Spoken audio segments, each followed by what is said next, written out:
জান্নাতুল ফেরদাউসের ভেতরে আল্লাহ তাআলা তার জন্য অ্যাপার্টমেন্ট বরাদ্দ রেখেছেন। সবচেয়ে ছোট সাইজের জান্নাত যিনি পাবেন, সবচেয়ে ছোট সাইজের অ্যাপার্টমেন্ট যিনি পাবেন, তার জান্নাত বা তার অ্যাপার্টমেন্ট হবে এই গোটা পৃথিবীর যত সাইজ, এই পৃথিবীর কমপক্ষে 10 গুণ। আজকে এই অ্যাপার্টমেন্ট নিয়ে বাড়িতে যেতে হবে ইনশাআল্লাহ, বলেন সবাই। তো জান্নাতের সেই অ্যাপার্টমেন্টের নাম যদি নিতে চান, নাম লেখাতে চান, বুকিং কনফার্ম করতে চান দুনিয়াতে থাকতেই, তাহলে গুণাবলী অর্জন করতে হবে মাত্র 12টা। ওয়া ইবাদুর রাহমানিল্লাযীনা ইয়ামশুনা আলাল আরদি হাওনাও ওয়া ইযা খাতাবাহুমুল জাহিলুনা ক্বালু সালামা। ইবাদুর রহমান, রহমানের বান্দাদের 12টা বৈশিষ্ট্য থাকবে। ইবাদুর রহমান, রহমানের বান্দা 12টা বৈশিষ্ট্য বা নৈতিক গুণাবলী শুরু করার আগে আল্লাহ বলেন যাদের মধ্যে 12টা থাকবে তারা হবে রহমানের বান্দা। রহমানের বান্দা হওয়া এত সহজ না। রহমান নামে কোরআনে একটা সূরা আছে না নাই? জানেন না আপনারা? তিনি তার নামে কোরআনে একটা সূরা দিয়েছেন, সেখানে তিনি বলছেন আর-রহমানু আল্লামাল কুরআনা খালাকাল ইনসানা আল্লামাহুল বায়ান। দয়াময় রহমান শেখালেন কোরআন, বানালেন ইনসান, শেখালেন বায়ান। দয়াময় রহমান শেখালেন কোরআন, বানালেন ইনসান, শেখালেন বায়ান। দয়াময় রহমান শেখালেন কোরআন, বানালেন ইনসান, শেখালেন বায়ান। সুবহানাল্লাহ পড়েন। তিনি রহমান, আল্লামাল কোরআন, তিনি কোরআন শিখিয়েছেন। খালাকাল ইনসান, তিনি মানুষ বানিয়েছেন। আল্লামাহুল বায়ান, তিনি বায়ান শিখিয়েছেন। তার নাম রহমান। তার নাম কি? এজন্য আল্লাহ বললেন তোমরা হলে ইবাদুর রহমান, সেই রহমানের গোলাম। আমরা সবাই গোলাম। কার? নিজেকে গোলাম পরিচয় দিতে খারাপ লাগে আপনাদের? হ্যাঁ, আমরা হলাম গোলাম, আমরা সবাই রহমানের গোলাম। বিশ্বনবী তিনি নিজের পরিচয় দেওয়ার সময় সর্বপ্রথম বলতেন ইন্নী আব্দুল্লাহ, নিশ্চয় আমি আল্লাহর গোলাম। তারপরে বলতেন রাসূলুহু, আল্লাহর রাসূল। সুবহানাল্লাহ। পৃথিবীর শ্রেষ্ঠতম মানুষ তিনি। তিনি যখন নিজের পরিচয় দিতেন রাসূলটা পরে বলতেন, আগে কি বলতেন? গোলাম। সব নবীরা, সব রাসূল নিজের পরিচয় দেওয়ার ক্ষেত্রে রাসূলটা পরে বলতেন, আগে কি বলতেন? আমি গোলাম। আবার বিশ্বনবী দোয়া করার সময় বলতেন আল্লাহুম্মা ইন্নী আবদুক ওয়া ইবনু আবদিক ওয়া ইবনু আমাতিক নাসিয়াতি বিয়াদিক মাদিন ফিয়া হুকমুক। আল্লাহ আমি আপনার গোলাম, গোলামের ঘরের গোলাম। দোয়া করতেন আল্লাহ আমি আপনার গোলাম, গোলামের ঘরের গোলাম, মানে আমার বাবা আব্দুল্লাহ আপনার গোলাম। বান্দির ঘরের গোলাম আমার মা আমিনা, সেও আপনার গোলাম। আমরা সবাই আপনার গোলাম, ঠিক কি না? এজন্য আল্লাহ বললেন তোমরা হলে ইবাদুর রহমান, রহমানের গোলাম, রহমানের বান্দা। আল্লাহ বললেন জান্নাতের সেই অ্যাপার্টমেন্টের বুকিং যদি দিতে চাও, প্রকৃত অর্থে রহমানের গোলাম যদি হতে চাও, 12টা গুণাবলী তোমাদের মধ্যে থাকতে হবে। 1 নাম্বার গুণাবলী হলো ওয়া ইবাদুর রাহমানিল্লাযীনা ইয়ামশুনা আলাল আরদি হাওনাও ওয়া ইযা খাতাবাহুমুল জাহিলুনা ক্বালু সালামা। সুবহানাল্লাহ পড়েন। কানগুলো খরগোশের কানের মতো খাড়া করে শুনুন। 1 নাম্বার বৈশিষ্ট্য হচ্ছে আল্লাযীনা ইয়ামশুনা আলাল আরদি হাওনা। রহমানের বান্দারা যখন জমিনের উপর দিয়ে হাঁটে, নম্রভাবে হাঁটে, ভদ্রভাবে হাঁটে। সুবহানাল্লাহ পড়েন। মূল তাফসীর শুরু হয়ে গেছে। অ্যাপার্টমেন্ট বুকিং করতে চাইলে, রহমানের বান্দা হতে চাইলে 12টা গুণ লাগবে। 1 নাম্বার ইয়ামশুনা আলাল আরদি হাওনা, যারা জমিনের উপর দিয়ে রাস্তায় যখন হাঁটে নম্রভাবে হাঁটে। এলাকার ভাইরা কিভাবে হাঁটে? ভদ্রভাবে হাঁটে, অহংকার করে না, দাম্ভিকতা দেখায় না, বিনয়ের সাথে হাঁটে। বিষ্ণু ইসলাম যখন রাস্তা দিয়ে হাঁটতেন, ওনার হাঁটার স্টাইল ছিল এরকম, হাদিসে এসেছে ইনদামা ইয়ামশি রাসূলুল্লাহ সাল্লাল্লাহু আলাইহি ওয়াসাল্লাম আলাল আরদ কাআন্নামা ইয়ামশি ইয়ানহাত্তু মিন সাবাব, কাআন্নামা ইয়ানহাত্তু মিন সাবাব। মনে হতো যেন বিশ্বনবী ঢালু থেকে উপর থেকে নিচের দিকে নামছেন। পাহাড়ি রাস্তা থেকে নিচের দিকে নামলে যেমনি পা ফেলে ফেলে খেয়াল করে এনার্জি নিয়ে মানুষ হাঁটে, বিশ্বনবী সিম্পলি যখন সমান্তরাল জায়গার উপর দিয়ে হাঁটতেন, ঠিক এভাবে বিনয়ের সাথে হাঁটতেন। পড়েন সুবহানাল্লাহ। বিশ্বনবী সব সময় বিনয়ের সাথে হাঁটতেন। ওনার হাঁটার মধ্যে একটা ভদ্রতা ছিল, একটা মার্জিত ভাব ছিল। বিশ্বনবীর হাঁটার মধ্যে একটা মুনশিয়ানা ভাব ছিল। আল্লাহু আকবার। এজন্য আল্লাহ বলেন, যারা রহমানের বান্দা হতে চাও, জান্নাতের অ্যাপার্টমেন্ট যারা বুকিং দিতে চাও, ইয়ামশুনা আলাল আরদি হাওনা ইয়ানি মুতাওয়াদিআ, বিনয়ের সাথে হাঁটো। রাস্তায় যখন হাঁটে এমন ভাবে হাঁটবেন যে পুরো রাস্তাটাই আমার, হ্যাঁ আমার বাপের রাস্তা, কার কি, এরকম একটা ভাব আছে না অনেকের? ইয়াংদের মধ্যে এই ভাবটা একটু বেশি, হ্যাঁ আছে না? নাই, কাউরে কেয়ার করে না, সব আমার, এরকম একটা ভাব না। রহমানের বান্দারা বিনয়ের সাথে হাঁটে। ইয়ামশুনা আলাল আরদি হাওনা, নম্র ভাবে হাঁটে, in a very dissent manner, একটা ডিসেন্ট ওয়েতে হাঁটে, অন্যের কষ্টের কারণ হয় না। তার মানে বিনয় হচ্ছে রহমানের বান্দাদের ভূষণ। বিনয়, অহংকার করা যাবে না। অহংকার কার চাদর বলেন? যে ব্যক্তি অহংকার করে সেজন্য আল্লাহর চাদর নিয়ে টান দেয়। এজন্য রহমানের বান্দারা কখনো অহংকার করে। বিশ্বনবী সব সময় দোয়ার মধ্যে বলতেন, আল্লাহুম্মা জাআলনি সাবুরা ওয়া জাআলনি শাকুরা ওয়া জাআলনি ফি আইনি সাগীরা ওয়া ফি আ'য়ুনিন নাসি কাবীরা।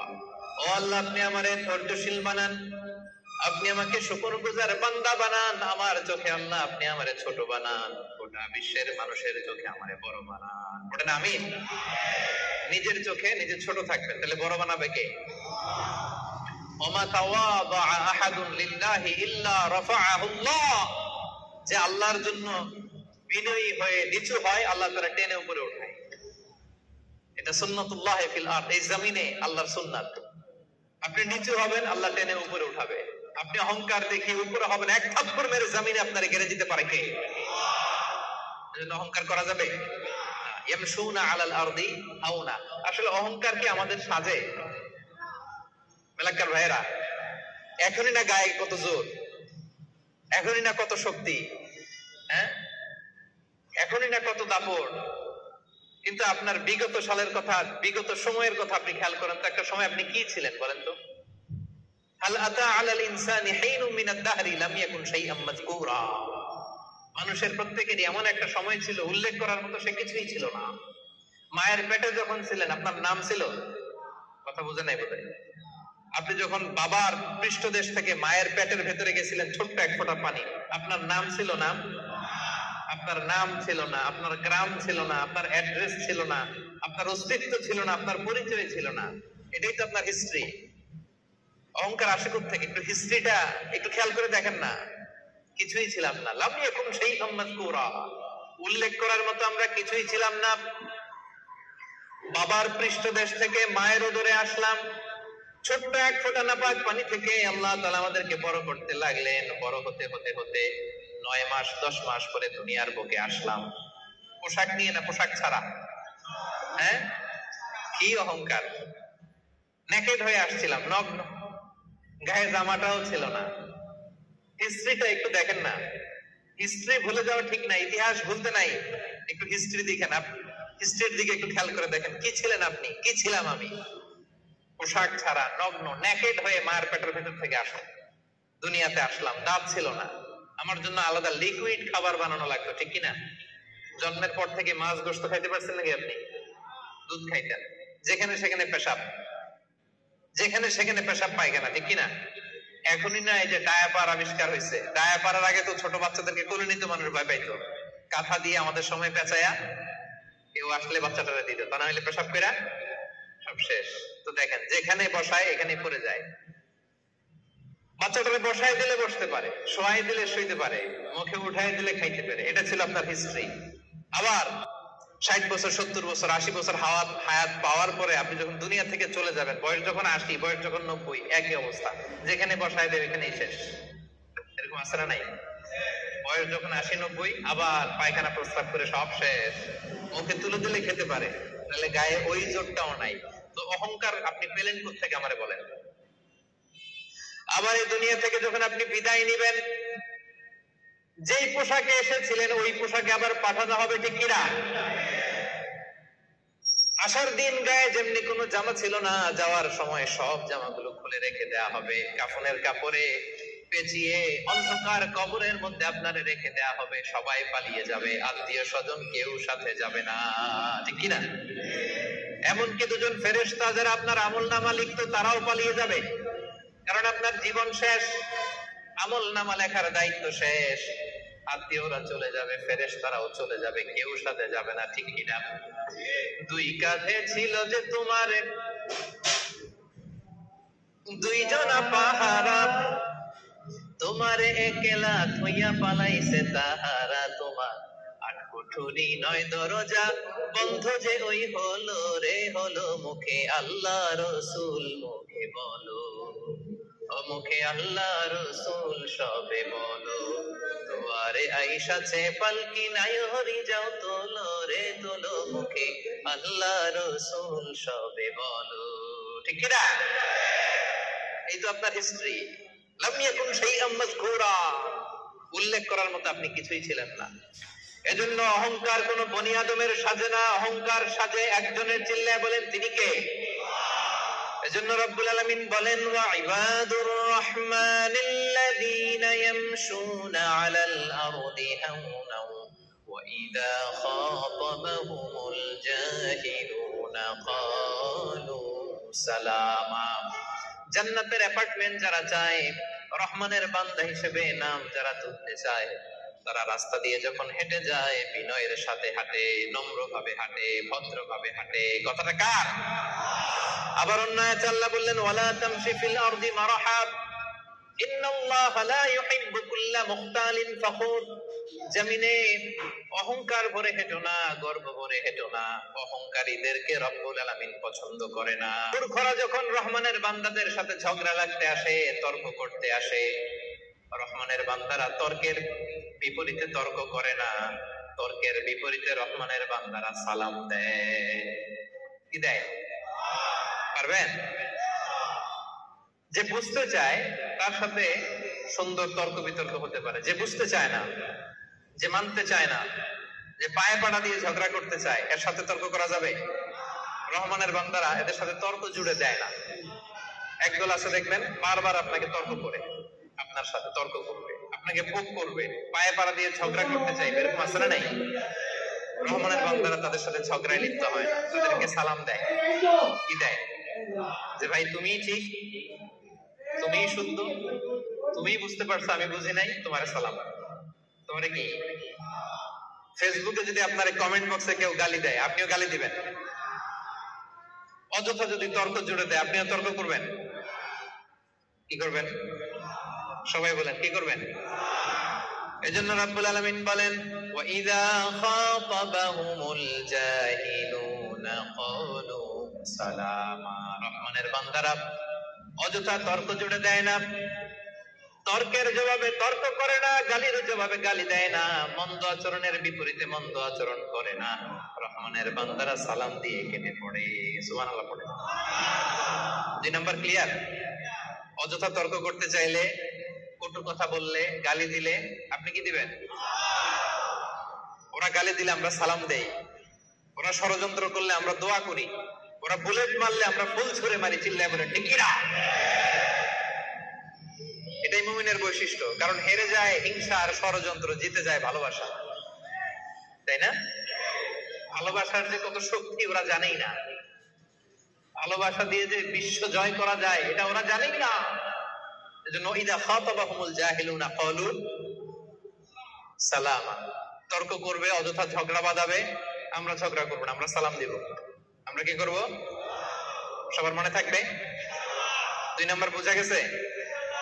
মুখস্থ হয়েছে? ডাইজেস্ট হয়েছে? খালি এই কয়েকজন বলছে, এদিকের কথাই কয় না। রাগ করছেন? বুঝেন নাই? 2 নাম্বার পয়েন্ট বুঝতে পারছেন ভাইরা? তর্ক করলে তর্ক করবেন নি? এই তো বলছি। কি করবেন?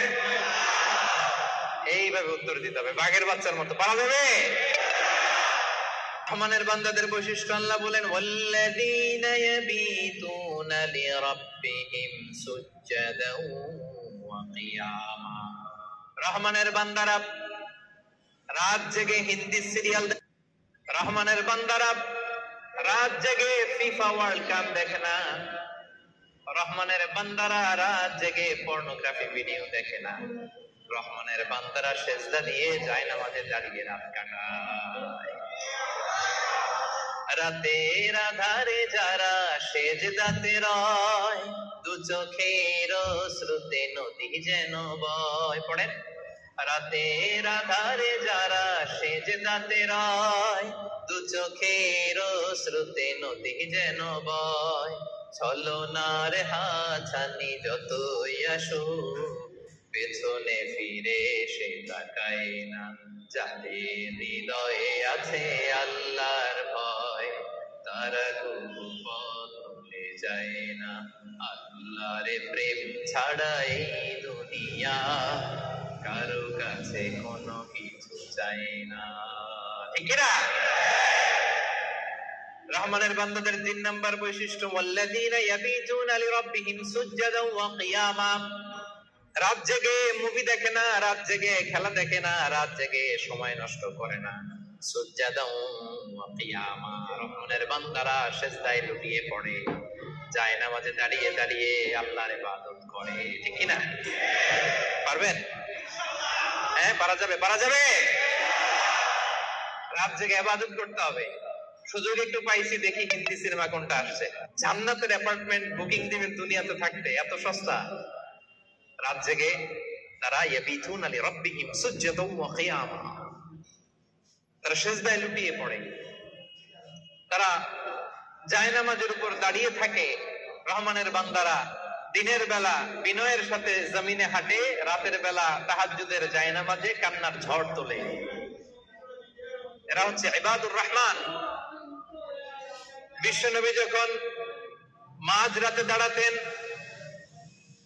মাঝ রাতে তিনি ঘুম থেকে উঠে যেতেন মিডনাইট। বিশ্বনবীর স্ত্রী আম্মা জান আয়েশা রাদিয়াল্লাহু তাআলা আনহা ঘুমিয়ে আছেন, বিশ্বনবী দাঁড়িয়ে গেছেন। ছোট্ট একটা রুম, ছোট্ট একটা চাটাই বা মাদুর, এই মাদুরের মধ্যে গাদাগাদি করে স্বামী স্ত্রী একসাথে। বিশ্বনবী আর আম্মা জান আয়েশা, নামাজ পড়ারও খুব বেশি জায়গা নাই। বিশ্বনবী ওযু করে এসে মুসাল্লা বিছিয়ে তাহাজ্জুদের নামাজ শুরু করে দিতেন। লম্বা সময় দাঁড়িয়ে তিনি কিয়াম করতেন। এই যে সুজদাও ওয়া কিয়ামা, কেমন ছিল বিশ্বনবীর গভীর রাতের তাহাজ্জুদ।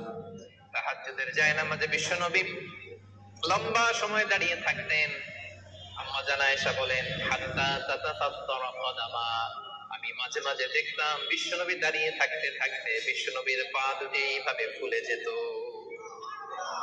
তাতাফাত্তারা কদামা, আপনি দীর্ঘ সময় 10 ঘন্টার 8 ঘন্টার সফরে থাকেন, দেখবেন পা দুটো ফুলে গেছে, তাই না? দীর্ঘ সময় দাঁড়িয়ে থাকলে পা ফুলে যায়। বিশ্বনবীর পা দুটো ফুলে যেত। ছোট্ট জায়গা, সেজদা দেওয়ার জায়গা নাই। বিশ্বনবী যেখানে সেজদা দেবেন, আম্মা জান আয়েশা রাদিয়াল্লাহু তাআলা আনহা পা বিছিয়ে ওই জায়গায় শুয়ে আছেন। বিশ্বনবী লম্বা সময়ের কিয়াম করলেন। কিয়াম শেষে বিশ্বনবী লম্বা সময় ধরে রুকু করলেন। রুকু থেকে দাঁড়িয়ে বিশ্বনবী সেজদায় যাবেন, কিন্তু কিভাবে যাবেন? বিশ্বনবীর সেজদার জায়গায় আম্মা জান আয়েশা পা বিছিয়ে শুয়ে আছে, সেজদার তো জায়গা নাই। বিশ্বনবী আলতো করে আম্মা জান আয়েশা রাদিয়াল্লাহু তাআলা আনহার পায়ের মধ্যে চিমটি কাটতেন। আম্মা জান আয়েশা বুঝতে পারতেন পা সরাতে হবে, আম্মা জান আয়েশা পাটা সরিয়ে নিতেন। বিশ্বনবী প্রাণ ভরে তার রবকে সেজদা দিতেন। দীর্ঘ সময় লম্বায় সেজদায় লুটিয়ে পড়ে থাকতেন। বিশ্বনবীর সুদীর্ঘ লম্বা সেজদা যখন শেষ হতো, আবার যখন দ্বিতীয় রাকাতের জন্য বিশ্বনবী দাঁড়াতেন, আম্মা জান আয়েশা পা পিছিয়ে আবার শুয়ে থাকতে। বিশ্বনবীর মিডনাইট আর আমাদের মিডনাইট একটু মিলিয়ে দেখেন। আহা, ইয়ানজিলু রাব্বুনা ফি কুল্লি লাইলাতিন প্রতি রাতে আল্লাহ তাআলা, শেষ রাতে মিড নাইটে আল্লাহ তাআলা প্রথম আকাশে মনোনিবেশ করেন, স্পেশালি মনোনিবেশ করেন, এসে ডাকতে থাকেন, আলামিন মুস্তাগফিরিন আগফিরুল্লাহ, কার ক্ষমা লাগবে ক্ষমা চাও, ক্ষমা করে দেব। আলামিন মুস্তারজিকিন আরসুকালা, কার রিজিক লাগবে আমার কাছে চাও আমি দেব। কার পাসপোর্টে ভিসা লাগে না আমার কাছে চাও আমি দেব। কার বিপদ আমার কাছে চাও, বিপদ দূর করে দেব। কে দুরারোগ্য ব্যাধিতে আক্রান্ত আমার কাছে চাও, তোমার রোগ আমি ভালো করে দিব। অসুস্থকে সুস্থ করতে পারে কে? বিপদ থেকে মুক্ত করতে পারে কে? দুনিয়ার সব মানুষ ওই গভীর রাতে ঘুমায়, কিন্তু রহমানের বান্দারা ঘুমায় না। রহমানের বান্দারা তাহাজ্জুদের জায়নামাজে কান্নার ঝড় তুলে, ঠিক কি না? চোখের পানি ছেড়ে আল্লাহরে ডেকে বলেন, আল্লাহ এই জমিনে আমি ছাড়া তোমার গোলামের কোনো অভাব নাই, কিন্তু তুমি ছাড়া দ্বিতীয় কোনো রব আমার নাই, তুমি ছাড়া দ্বিতীয় কোনো জায়গায় চাওয়ার সুযোগ আমার নাই। চোখের পানি ছেড়ে আল্লাহরে বলেন, আল্লাহ কোরআনে তুমি শিখিয়েছো ফরিয়াদীদেরকে কেউ যদি চায় ওই ফরিয়াদীদেরকে বারণ করা যায় না, তুমি কেমন করে এই অভাগা ফরিয়াদীকে আজকে ফিরিয়ে দিবা? চোখের পানি ছেড়ে আল্লাহর কাছে চান, সব তিনি দিয়ে দিতে পারেন। চিল্লায় বলেন ঠিক কিনা? গোটা বিশ্বের সবাই, আমাদের যার যা লাগবে সব যদি আল্লাহর কাছে চাই, আল্লাহ যদি সবাইকে সবকিছু দিয়ে দেয়, আল্লাহ বলে আমার ক্ষমতার 1 ইঞ্চিও কমবে না। চিল্লায় বলেন ঠিক কিনা? এজন্য রহমানের বান্দার 3 নাম্বার গুণ, আল্লাযীনা ইয়াবিতুনা লিরাব্বিহিম সুজদান ওয়া কিয়ামা। রহমানের বান্দারা রাত্রি বেলায় সিজদায় লুটিয়ে পড়ে, তাহাজ্জুদের জায়নামাজে রাত কাটিয়ে দেয়। পারা যাবে? পারবেন? মাঝে মাঝে তাহাজ্জুদের সালাত পড়তে রাজি আছেন? মিনাল লাইলি ফাতাহাজ্জাদ বিহি নাফিলাতাল লাকা আসা আইয়াবাআসাকা রাব্বুকা মাকামান মাহমুদা। যারা তাহাজ্জুদ পড়ে এদের মর্যাদা বাড়ায় দেয় কে? রহমানের বান্দাদের 4 নাম্বার বৈশিষ্ট্য, ওয়াল্লাযীনা ইয়াকুলুনা রাব্বানা ইসরিফ আন্না আযাবা জাহান্নামা ইন্না আযাবাহা কানা গরামা ইন্নাহা সাআত মুস্তাকাররান ওয়া মুকামা। রহমানের বান্দার 4 নাম্বার বৈশিষ্ট্য হলো সব সময় তারা ভয়ের মধ্যে থাকে আর আল্লাহর কাছে দোয়া করে, আল্লাহ রব্বানা ইসরিফ আন্না আযাবা জাহান্নাম ইন্না আযাবাহা কানা গরামা। ও রব, জাহান্নামের আগুন থেকে আপনি আমাদেরকে বাঁচান।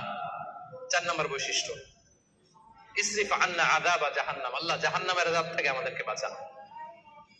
জাহান্নামের আযাব, জাহান্নামের আগুন সহ্য করার ক্ষমতা আমাদের আছে?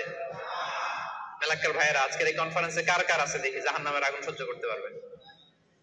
আছে? মোমবাতি জ্বালিয়ে কয় সেকেন্ড রাখতে পারবেন বলেন? এই যে এটা মোমবাতি ধরেন, দাউ দাউ করে জ্বলছে, এখানে কয় সেকেন্ড রাখা যায় এখন? ওই যে একজন তো 2 সেকেন্ড রাখতে পারে, আপনারা 1 সেকেন্ড রেখে দেখেন না, পারা যাবে? ইসরিফ আন্না আযাবা জাহান্নাম। এজন্য বিশ্বনবী সব সময় জাহান্নামের আযাব থেকে আল্লাহর কাছে পানাহ চাইতেন। বিশ্বনবী সব সময় পড়তেন, আল্লাহুম্মা ইন্না নাসআলুকাল জান্নাতা ওয়া নাউযু বিকা মিনান নার। আল্লাহ আপনার কাছে জান্নাত চাই, জাহান্নাম থেকে পানাহ চাই। জাহান্নামের আগুন এই দুনিয়ার আগুনের মতো না, এটা নারুল্লাহ, নারুল্লাহিল মুকাদা আল্লাতী তাত্তালিউ আলাল আফইদা। দুনিয়ার আগুন, দুনিয়ার আগুন আঙ্গুলে লাগলে আঙ্গুল জ্বলে, দুনিয়ার আগুন পায়ে লাগলে পা জ্বলে। জাহান্নামের আগুন দেহের যেই জায়গায় লাগুক না, সবার আগে কলিজাটা জ্বলে ছাই হয়ে যাবে। নারুল্লাহিল মুকাদা আল্লাতী তাত্তালিউ আলাল আফইদা, এটা লাগার সাথে সাথে কলিজায় যে ছোবল মারবে, দাউ দাউ করে জ্বালিয়ে দিবে, ভয়ঙ্কর আগুন। নারুকুম হাযিহিল্লাতী তুনকিদুন জুজউন ওয়াহিদ মিন 70 জুজ মিন নারি জাহান্নাম। ও উম্মতেরা, জেনে রেখো দুনিয়ার যে আগুন দিয়ে, যে লাকড়ি দিয়ে গ্যাসের চুলায় তোমরা যে রান্না করো, এটা কিন্তু জাহান্নামের আগুন না। জাহান্নামের আগুন দুনিয়ার আগুনের চাইতে কম পক্ষে 70 গুণ বেশি তেজ। বলা কয় গুণ? রব্বানা ইসরিফ আন্না আযাবা জাহান্নাম। এজন্য রহমানের বান্দারা নিজের ইবাদতগুলো তো করেই আর ভয়ে তটস্থ থাকে, আর সব সময় বলে, আল্লাহ ওই জাহান্নামের আগুন থেকে তুমি আমাদেরকে বাঁচাও। আবার বিশ্বনবী বলতেন, আমার কোন উম্মত যেন নামাজে সালাম ফিরানোর আগে চারটা জিনিস থেকে পানাহ না চেয়ে সালাম না ফিরায়। একটা হচ্ছে আল্লাহুম্মা ইন্নী আউযু বিকা মিন আযাবিল কবর, আল্লাহ কবরের আযাব থেকে পানাহ চাই। 2 নাম্বার ওয়া আউযু বিকা মিন আযাবি জাহান্নাম, জাহান্নামের আগুন থেকে পানাহ চাই। ওয়া আউযু বিকা মিন ফিতনাতিল মাহইয়া ওয়াল মামাত, জীবন মৃত্যুর ফিতনা থেকে পানাহ চাই। ওয়া আউযু বিকা মিন ফিতনাতিল মাসীহিদ দাজ্জাল, দাজ্জালের ফিতনা থেকে আল্লাহ তুমি আমাদের বাঁচাও, পড়ে না আমিন। তাহলে সব সময় রহমানের বান্দারা বলে আল্লাহ জাহান্নামের আগুন থেকে আমাদেরকে বাঁচাও, ইসরিফ আন্না আযাবা জাহান্নাম। সব সময় আমরা এই দোয়াটা পড়বো, আল্লাহুম্মা ইন্না নাসআলুকাল জান্নাতা ওয়া নাউযু বিকা মিনান নার। এটা শুধু রমজানে পড়ার দোয়া না প্রিয় ভাই, সব সময় পড়বেন। হে আল্লাহ জান্নাত চাই, জাহান্নাম থেকে বাঁচতে চাই। আওয়াজ করে আমার সাথে সাথে সবাই পড়েন তো, আল্লাহুম্মা ইন্না নাসআলুকাল জান্নাতা ওয়া নাউযু বিকা মিনান নার। পারবেন না? সব সময় দোয়াটা বেশি বেশি পড়বেন। 5 নাম্বার রহমানের বান্দার 5 নাম্বার বৈশিষ্ট্য, আল্লাযীনা ইযা আনফাকু লাম ইউসরিফু ওয়া লাম ইয়াকতুরু ওয়া কানা বাইনা যালিকা কাওয়ামা। রহমানের বান্দারা যখন দান করে অপচয় করে না, কৃপণতাও করে না, সব দান করে ফেলে না, আবার কিপটামি করে সব পকেটের মধ্যে রেখে দেয় না। ওয়া কানা বাইনা যালিকা কাওয়ামা, ভারসাম্যপূর্ণ দান করে। সুবহানাল্লাহ পড়েন। এই আয়াত থেকে বোঝা গেল রহমানের বান্দারা দান করে।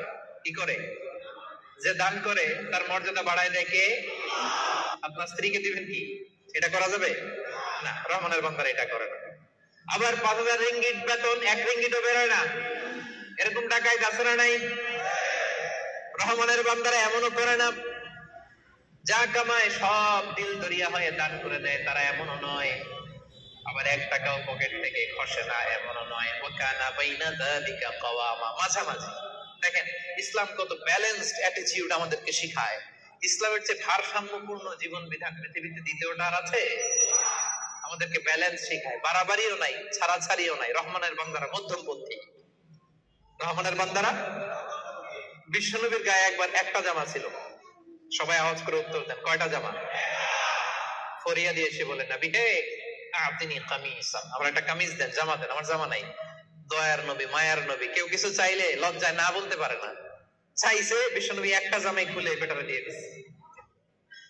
এখন বিশ্বনবীর গায়ে জামা আছে, জামা নাই, বেরো হতে পারে না। সাহাবীরা তো এসে হাজির। আল্লাহ বললেন, নবী ওয়াল্লাযীনা ইযা আনফাকু লাম ইসরিফু ওয়া লাম ইয়াকতুরু ওয়া কানা বাইনা যালিকা কাওয়ামা। রহমানের বান্দারা দানের ক্ষেত্রে ভারসাম্য বজায় রাখে, সব দিয়ে দেয় না, আবার সব পকেটে ঢুকায় না, মাঝামাঝি। তার মানে নবী 2টা জামা থাকলে একটা দিতে পারতেন। কথা কি বুঝতেছেন? নবী হে আপনার গায়ে যদি 2টো জামা থাকতো, একটা না হয় দিতেন আর একটা পড়তেন। এখন ছিল কয়টা? এটা দিয়ে দিলে আপনি করবেন কি? ওইটার তো বেশি হকদার আপনি নিজেই। সুবহানাল্লাহ পড়ুন।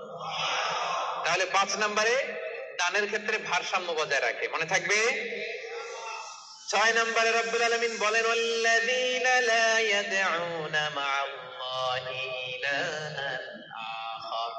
রহমানের বান্দারা এক আল্লাহর জিকির করে, এক আল্লাহর সাথে অন্য কাউরে রাখে না।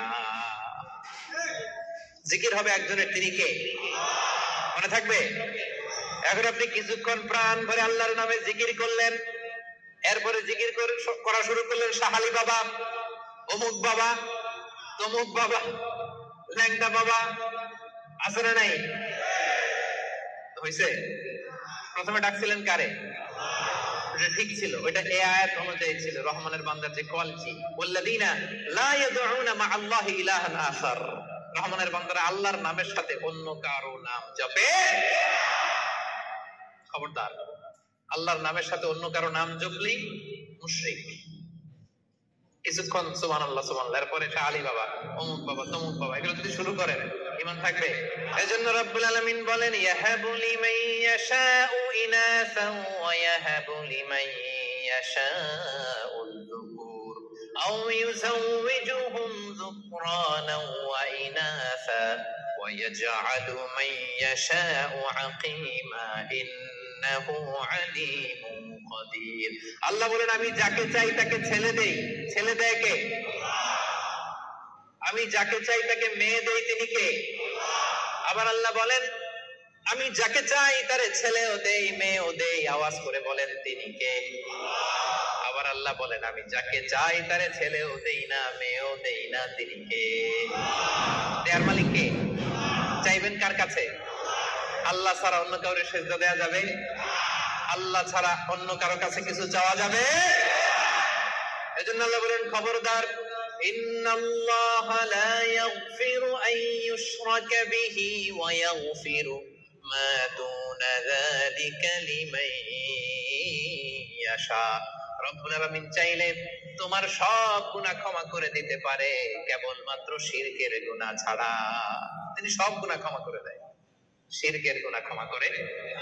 শিরক এমন বড় পাপ, সব পাপের বড় পাপ, সব পাপের বাপ।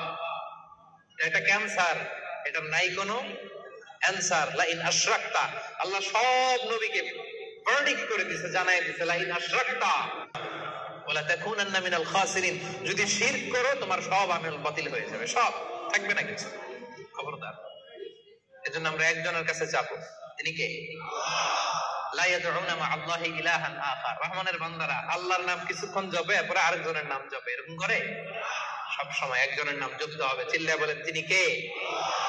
সুবহানাল্লাহ ওয়ালহামদুলিল্লাহ লা ইলাহা ইল্লাল্লাহ আল্লাহু আকবার। আল্লাহর কাছে সবচেয়ে প্রিয় জিকির এই চারটা। করতে পারবেন না আপনারা?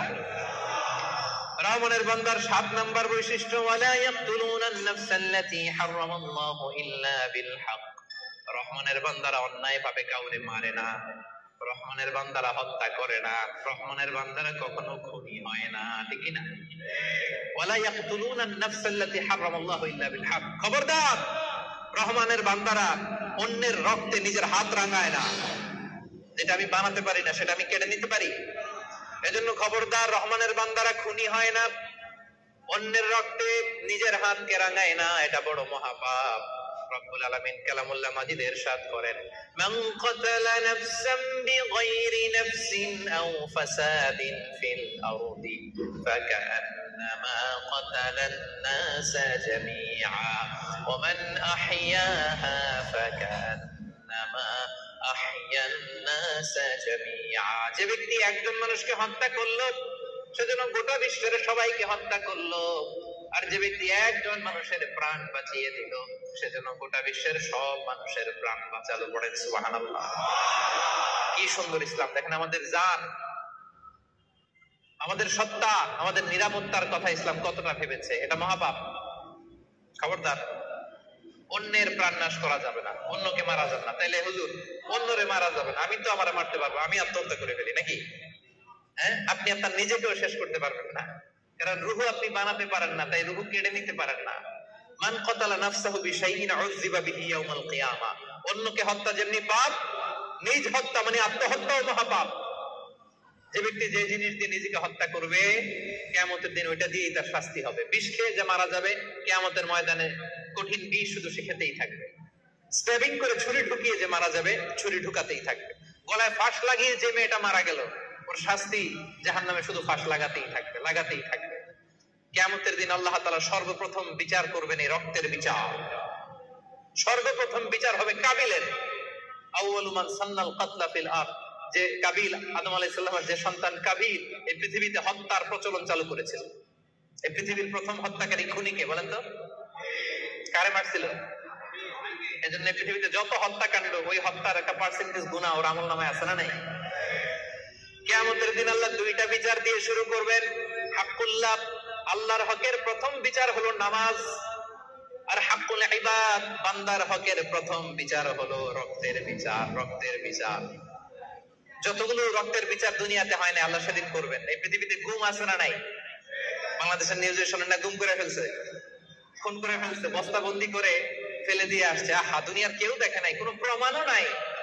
সেদিন লক্ষ কোটি মানুষের সামনে সেই রক্তের বিচার করবে কে? এজন্য আল্লাহ বলেন রহমানের বান্দারা অন্যের রক্তে নিজের হাত রাঙায় না।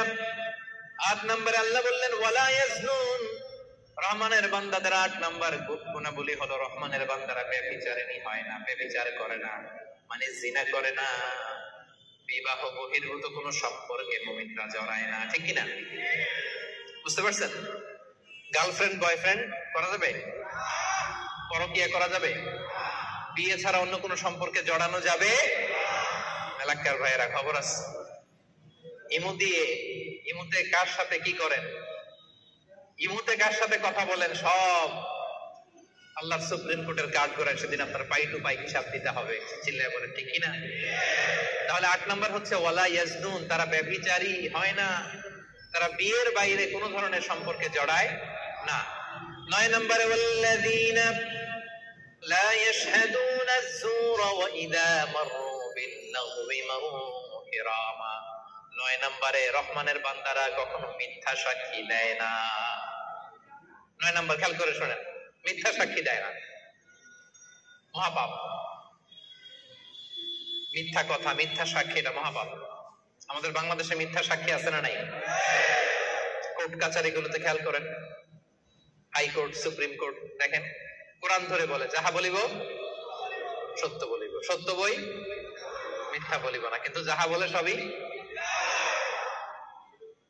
ওয়াল্লাযীনা লা ইয়াশহাদুনা আয-যুর, সে জান্নাতুল ফেরদাউসে অ্যাপার্টমেন্টের মালিক হইতে চান, এত সোজা? এলাকার ভাইয়েরা মিথ্যা সাক্ষী দেয় না। বিশ্ব ইসলাম একবার সাহাবীদের সাথে কথা বলতেছেন এভাবে হেলান দিয়ে। বিশ্বনবী হেলান দিয়ে বলেন, আলা উনাব্বিউকুম বিআকবারিল কাবায়ের, সবচেয়ে বড় কবিরা গুনাহ কোনটা তোমরা জানো নাকি? সাহাবারা বললেন, আপনি সবচাইতে ভালো জানেন ইয়া রাসূলুল্লাহ, আপনি বলেন। বিশ্বনবী বললেন, সবচাইতে বড় কবিরা গুনাহ আল্লাহর সাথে শিরক করা। হেলান দিয়ে। 2 নম্বরে উকুকুল ওয়ালিদাইন, মাতা পিতার অবাধ্য হওয়া। 3 নম্বরটা যখন বলবেন হেলান থেকে উঠলেন এভাবে, সিরিয়াস। 3টা কবিরা গুনাহ তোমাদের বলবো না, বলেন। 2টা বলছে হেলান দিয়ে, একটা হচ্ছে আল্লাহর সাথে শিরক করা, 2 নম্বর হচ্ছে মাতা পিতার অবাধ্য হওয়া। 3 নম্বরটা যখন বলবেন, ওয়াকানা মুত্তাকিয়ান, তিনি হেলান দেওয়া ছিলেন, ফাজালাসা, সিরিয়াস হয়ে বসলেন। এরপরে বললেন, আলা ওয়া কওলু যুর, আলা ওয়া শাহাদাতু যুর, সাবধান, মিথ্যা বলো না, মিথ্যা সাক্ষী দিও না, মিথ্যা সাক্ষী দিও না, মিথ্যা সাক্ষী দিও না। বিষ্ণু বলতেই লাগলেন, কতবার যে বলছেন তার কোনো হিসাব নাই। সুবহানাল্লাহ। আমি আলহামদুলিল্লাহ ভালো আছি। আমরা সুখে দুঃখে সব সময় আলহামদুলিল্লাহ, ঠিক কিনা? আলহামদুলিল্লাহ বললে নিয়ামত বাড়ায় দেয় কে? আর আলহামদুলিল্লাহ না বললে নিয়ামত কেড়ে নেয় কে? আল্লাহ। পাশাপাশি শাস্তি দেয় কে? আল্লাহর শাস্তি হজম করতে পারবেন? জোরে বলেন। আল্লাহ বলে, ইন্না বাতশা রাব্বিকা লাশাদীদ, তোমার আল্লাহর পাকড়াও বড় কড়া। আল্লাহ সব সময় ধরে না ধরলে ছাড়ে না, ধরে না ধরলে আল্লাহ।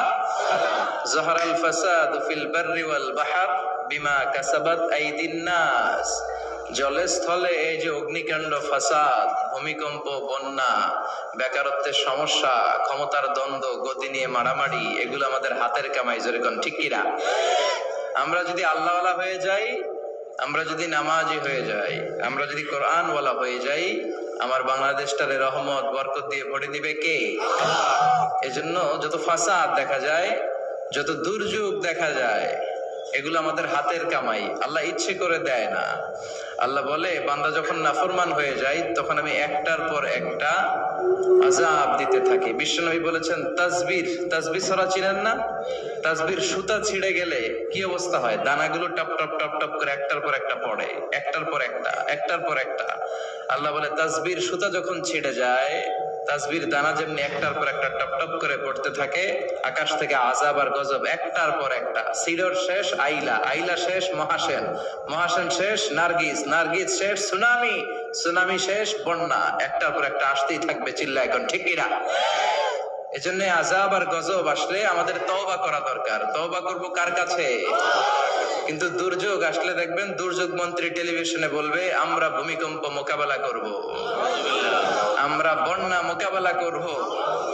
তুমি কি বন্যা মোকাবেলা করবে? আমি আল্লাহ যদি একটা ঘূর্ণিঝড় পাঠায়, একটা ভূমিকম্প পাঠায়, পুরো 16 কোটি মানুষকে মুহূর্তের মধ্যে পাউডার বানায় দিতে পারে কে? এক ভূমিকম্প এসে লক্ষ লক্ষ মানুষকে আল্লাহ দুনিয়া থেকে বিদায় করে দিচ্ছে। এক সুনামির ধাক্কায় 13 লক্ষ মানুষ just swept down to the sea. সাগরের একটা পানি এসে, ঝড়ো হাওয়া এসে, একটা জলোচ্ছ্বাস শেষে 1.5 লক্ষ জাপানবাসীকে সাগরের ভেতরে আল্লাহ ঢুকাইয়া দিল। জাপানের কান্টো সিটিতে এক ভূমিকম্পে 1.5 লক্ষ লোক নাই, 2-1 সেকেন্ডের কথা। ইন্দোনেশিয়ার সুমাত্রা বান্দা আচেহ প্রদেশে লাখ মানুষ নাই, তামিলনাড়ু স্টেটে হাজার হাজার মানুষ নাই। এজন্য ভূমিকম্প দুর্যোগ আসলে কখনোই বলা উচিত না যে আল্লাহর পাঠানো এই দুর্যোগ আর গজবকে আমি মোকাবেলা করবো। আরে আল্লাহর পাঠানো একটা মশা মোকাবেলার ক্ষমতাও তো আমাদের নাই, ঠিক কিনা? এখান থেকে কেউ যদি কয়েকটা ভাওয়া ব্যাংক ছেড়ে দেয় মাহফিলের মধ্যে, এখানে একটা ভাওয়া ব্যাংক, মাঝখানে একটা, পেছনে একটা, আপনাদের পাওয়া যাবে? ব্যাংক আর কি লাভ দিবে? ব্যাংকের চেয়ে 3 ডবল লাভ দিয়ে আমরা দৌড়াবো, ঠিক কিনা? আমাদের কোনো ক্ষমতাই নাই, আমরা হচ্ছে দুর্বল, দুর্বলের ঘরের দুর্বল, আমাকে 14 গোষ্ঠী দুর্বল। সবল হচ্ছে একজন, তিনি কে? কেউ যেটা পারে না পারে কে? কেউ যেটা দেয় না দেয় কে? কেউ যেটা শোনে না শোনে কে? এজন্য দুর্যোগ আসলে, ইমার্জেন্সি পরিস্থিতি যদি দেশে আসে, সরকার বাহাদুরের উচিত, মন্ত্রীদের উচিত টেলিভিশনে এসে বলা যে আমরা জাতীয় তওবা দিবস ঘোষণা করলাম। কি দিবস? শোক দিবস করে কোনো লাভ নাই, করতে হবে তওবা দিবস। প্রধানমন্ত্রী বলবে যে আমিও তওবা করলাম, 17 কোটি জনগণ আমার, তোমরাও তওবা করো। প্রধানমন্ত্রী বলবে আমিও নামাজি হয়ে গেলাম, তোমরাও নামাজি হও। তাহলে দেশটার ভেতরে রহমত দিয়ে দিবে কে? বরকত দিবে কে? আর যদি মিডিয়া কর্মীদের সামনে দাঁড়ায় বলি ভূমিকম্প মোকাবেলা করব, আমাদের পর্যাপ্ত খাদ্য মজুদ আছে, কিচ্ছু হবে না, দুর্ভিক্ষ হবে না, তাহলে আযাব আর গজব চাপায় দিবে কে? আমাদেরকে রিজিকের ব্যবস্থা করে কে?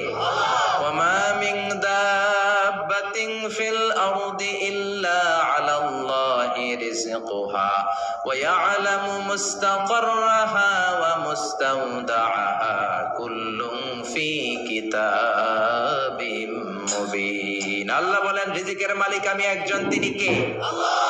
আমি আল্লাহ রিজিক দেই, মানুষগুলোরে রিজিক দেই, জিনগুলোরে রিজিক দেই, পাখিগুলোরে রিজিক দেই, সাগরের মাছগুলোরেও রিজিক দেয় কে?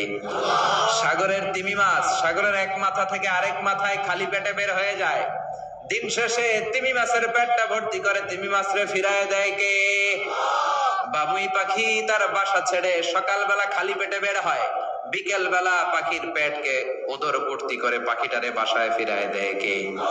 রিকশাওয়ালার পকেটে টাকা নাই, আল্লাহর নাম নিয়ে রিকশাওয়ালা সকাল বেলায় রিকশা নিয়ে বের হয়ে যায়, বিকেল বেলা রিকশাওয়ালার পকেট ভর্তি করে টাকা দিয়ে পাঠায় কে? এজন্য রিজিকের মালিক একজন, দুনিয়ার কেউ রিজিক দিতে পারে না। পৃথিবীর সব রিজিকের রাস্তাগুলো যদি বন্ধ হয়ে যায়, সামান্য রিজিক তৈরি করার ক্ষমতা আমাদের আছে নাকি? এই পৃথিবীতে 4 জন বাদশা ছিলেন, 2 জন মুমিন, 2 জন কাফের, যারা গোটা বিশ্বের বাদশা। গোটা বিশ্বের 2 জন মুসলিম, 2 জন কাফের। কাফিরের একজনের নাম নামরুদ, আরেকজনের নাম বাখতানাসর। আর মুমিন একজন হচ্ছে সাইয়েদনা সুলাইমান আলাইহিস সালাম, আরেকজন হচ্ছে যুলকারনাইন। তো সাইয়েদনা সুলাইমান আলাইহিস সালাম আল্লাহকে বলল, আল্লাহ আমি গোটা বিশ্বের বাদশা, আমি গোটা পৃথিবীর সব মানুষগুলোকে একবার লাঞ্চ খাওয়াতে চাই। কি খাওয়াতে? লাঞ্চ মানে কি? দুপুরের খাবার। আল্লাহ বলবেন নো। আল্লাহ বললেন no, it's not your job Sulaiman. Sulaiman এটা তোমার জব না, it's my duty, it's my job, it's my business. এটা আমার কাজ, আমার কাজ তুমি করতে চাও না। সাইয়েদনা সুলাইমান বললেন আল্লাহ আমারে ট্রাই করার চেষ্টা দেন, সুযোগ দেন, আমাকে একটু ট্রাই করার সুযোগ দেন, চেষ্টা করার সুযোগ দেন।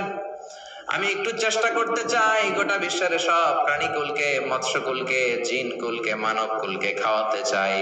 আল্লাহ বললেন সুলাইমান এইটা তোমার কাজ নয়, তুমি পারবা না, কাজটা কার? আমি রিজিক দেই। সাইয়েদনা সুলাইমান বললেন লেট মি ট্রাই, আমাকে একটু চেষ্টা করার তৌফিক দেন, আমি একটু করি, দেখি না পারি কিনা। আল্লাহ রাজি হয় না, সুলাইমান নবীও ছাড়ে না, ভেজাল আছে না নাই?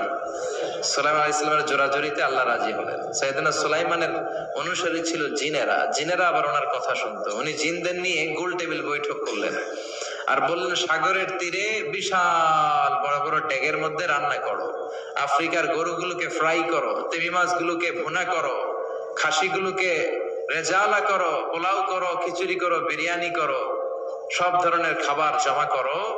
অমুক অমুক দিন দুপুর বেলায় আমি সাইয়েদনা সুলাইমান আলাইহিস সালাম গোটা বিশ্বের সবাইকে দুপুরের খাবার খাওয়াবো। জিনেরা বড় বড় পাতিলে রান্না করা শুরু করে দিল। রাতে সাগরের তীরে 40 কিলোমিটার এরিয়ার মধ্যে রান্নার স্তূপ। চলে আসলো সেই মাহেন্দ্র দিন, যেদিনে না লাগবে না, যেদিন খাওয়ানো হবে ওই দিন সবাই এসেছে। সাইয়েদনা সুলাইমান উদ্বোধনী ভাষণ দিবেন। উনি বলতে শুরু করলেন, জিনেরা লাইন ধরবে এদিকে, মাছেরা লাইন ধরবে এদিকে, পাখিগুলো লাইন ধরবে এদিকে, মানুষগুলো লাইন ধরবে এদিকে, সবাই লাইনে লাইনে এসে খাবার খেয়ে যাও। সাগরের ভেতর থেকে বিশাল এক তিমি মাছ এসে বলে, সুলাইমান আমি লাইন মানি না। কি মানি না? আমারে বেলাইনে খাবার দাও। সাইয়েদনা সুলাইমান বলেন, আমি নবী মানুষ, আমি বেলাইন করতে পারি না। তিমি মাছ বলে, আমার পেটে প্রচন্ড ক্ষুধা, এই ক্ষুধায় যদি আমি মরে যাই তাহলে কিয়ামতের দিন আল্লাহ তোমারে ছাড়বে না, কারণ আমি তোমার মেহমান হয়ে এসেছিলাম। ঝামেলা আছে না নাই?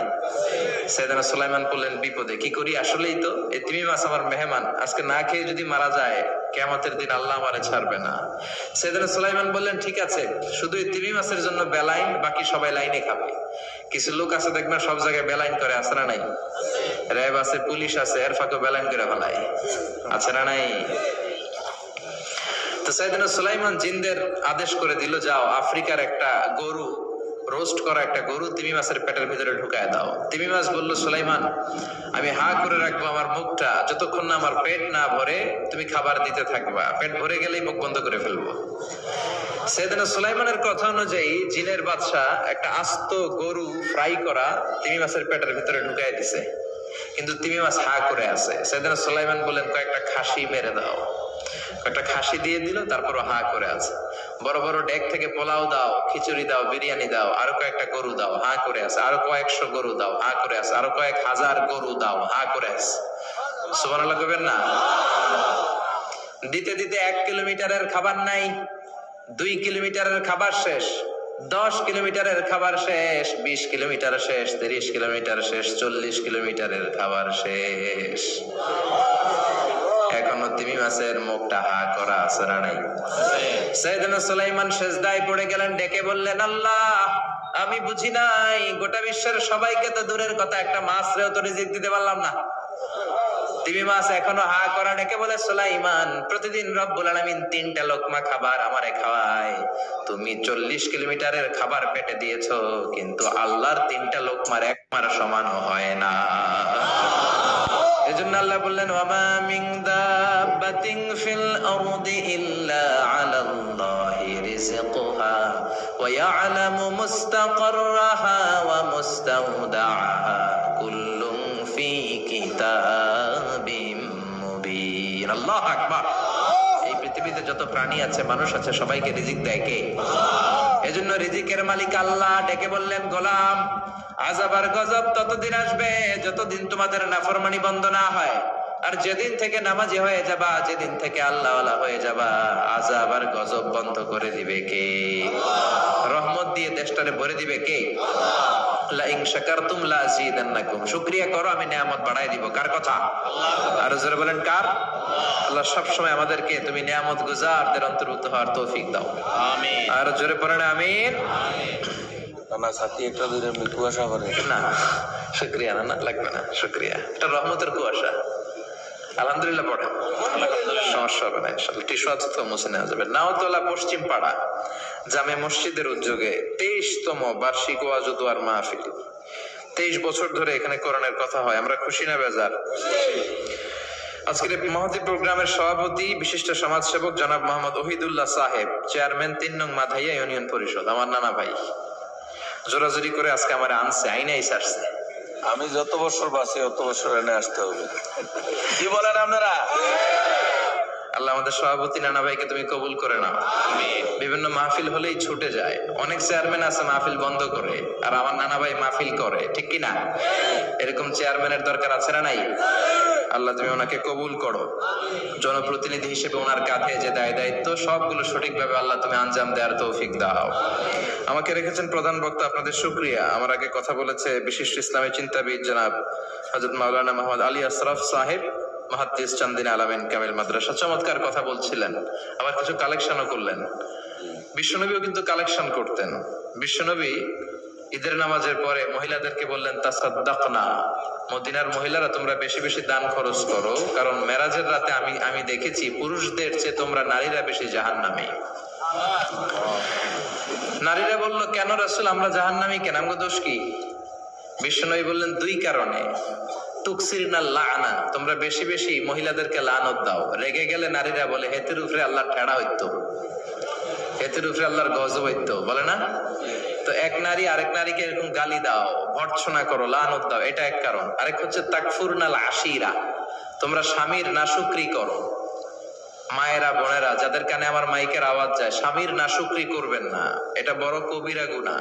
আপনি অনেক আল্লাহর ওলি হতে পারেন, নামাজি হতে পারেন, কিন্তু আপনার স্বামী যদি আপনার উপর নাখোশ থাকে, জান্নাতের দরজা আপনার জন্য খুলবে না।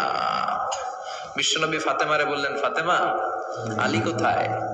ফাতেমা বলল, আপনার জামাই আলী আমার সাথে ঝগড়া করে বাইরে গেছে। বিশ্বনবীর চেহারাটা আগুনের গোলার মতো লাল হয়ে গেল। বিশ্বনবী ডেকে বললেন, ফাতেমা, তুমি বিশ্বনবীর মেয়ে হতে পারো, কিন্তু আলী তোমার স্বামী। আলী যদি তোমার উপর নাখোশ থাকে, জান্নাতের দরজা তোমার জন্য খুলবে না। কোথায় গেছে আলী, কোথায়? বললেন যে মসজিদে নববীতে গেছে। বিশ্বনবী যে দেখলেন বালির উপরে আলী শুয়ে আছে। বিশ্বনবী মজা করে ডাক দিলেন, ইয়া আবা তোরাব। তোরাব অর্থ বালি, তোরাব মানে কি? বালি। বিশ্বনবী ডাক দিলেন, ইয়া আবা তোরাব, মানে হে বালির বাবা আলী, ওঠো। এখন আলী ওঠে না, রাগ করে আসে। বিশ্বনবী এদিক দিয়ে তাকায়, আলী ওইদিকে তাকায়। বিশ্বনবী ওদিকে আসলে আলী এদিকে তাকায়। মনে মনে করে, এতক্ষণ আপনার মাইয়াই গুতাইছে, এখন আপনি গুতাইতেছেন। বিশ্বনবী যাই বললো, আলী রাগ করো না, ওঠো, তুমি আমার চাচাতো ভাই, আমার ঘরেই তো তুমি মানুষ হয়েছো। ঘাপটি মেরে হাতটা ধরে টান দিলেন। সাইয়েদনা আলী উঠতে বাধ্য হলেন। বিশ্বনবী কারো হাত ধরে টান দিলে ওই লোক বসে থাকতে পারে? উঠে গেলেন, ঘরে নিয়ে আসলেন। নিয়ে এসে বিশ্বনবী খাটের মাঝখানে শুইলেন। ডান দিকে শোয়ালেন আলীকে, বাম দিকে শোয়ালেন ফাতেমাকে। এবার মেয়ের জামাইকে আর মেয়েকে বুঝাতে লাগলেন, নসিহত করতে লাগলেন, গল্প শোনাতে লাগলেন। কি রোমান্টিক শ্বশুর! এরকম রোমান্টিক শ্বশুর পৃথিবীতে দ্বিতীয়টা খুঁজে পাওয়া যাবে? সুবহানাল্লাহ পড়েন। বিশ্বনবীর কাজই ছিল ঝগড়া লাগলে এরকম মিলায়া দেওয়া। কি করা? মিলায়া দিবেন। সমাজে অনেকে আছে ঝগড়া লাগলে আরো লাগায়া দেয়, আছে না নাই? আগুন লাগলে কি দিয়ে নিবা? পানি ঢালতে হয়, অনেকে তেল ঢালে। কি ঢালে? তো আগুন আরো জ্বলে ওঠে। বিশ্বনবী বললেন, না, খবরদার, ইসলাহু যাতিল বাইন, মিলায় দিবেন। স্বামী স্ত্রীর ঝগড়া মিলায় দেন, ভাইয়ে ভাই কোপাকুপি মিলায় দেন, এলাকায় এলাকায় গ্রামে গ্রামে মারামারি না লাগাইয়া মিলায় দেন। জান্নাতে আপনার ঘরটারে বড় করে দিবে কে? বিশ্বনবীর কাজ ছিল মিলায়া দেয়া। বিশ্বনবী মক্কা থেকে মদিনায় হিজরতের আগে মদিনায় 2টা গোত্র ছিল। এই গোত্রের মধ্যে 120 বছর ধরে মারামারি। কয় বছর? 120। কেউ এই মারামারিটা বন্ধ করতে পারে না। গোত্র 2টার নাম হচ্ছে আউস আর খাজরাজ। আউস খাজরাজের মারামারি। বাবা মরে যাওয়ার সময় ছেলের ওসিয়ত করা যায়, নসিহত করা যায়, বাবারে আমারে কোপাইছে, তুইও কোপাবি। ওই বলে আবার নাতিরে কয়, আমারে মারছে, তুইও মারবি। তো বংশ পরিক্রমায় মারামারি চলতেই থাকে, কেউ আর থামাইতে পারে না।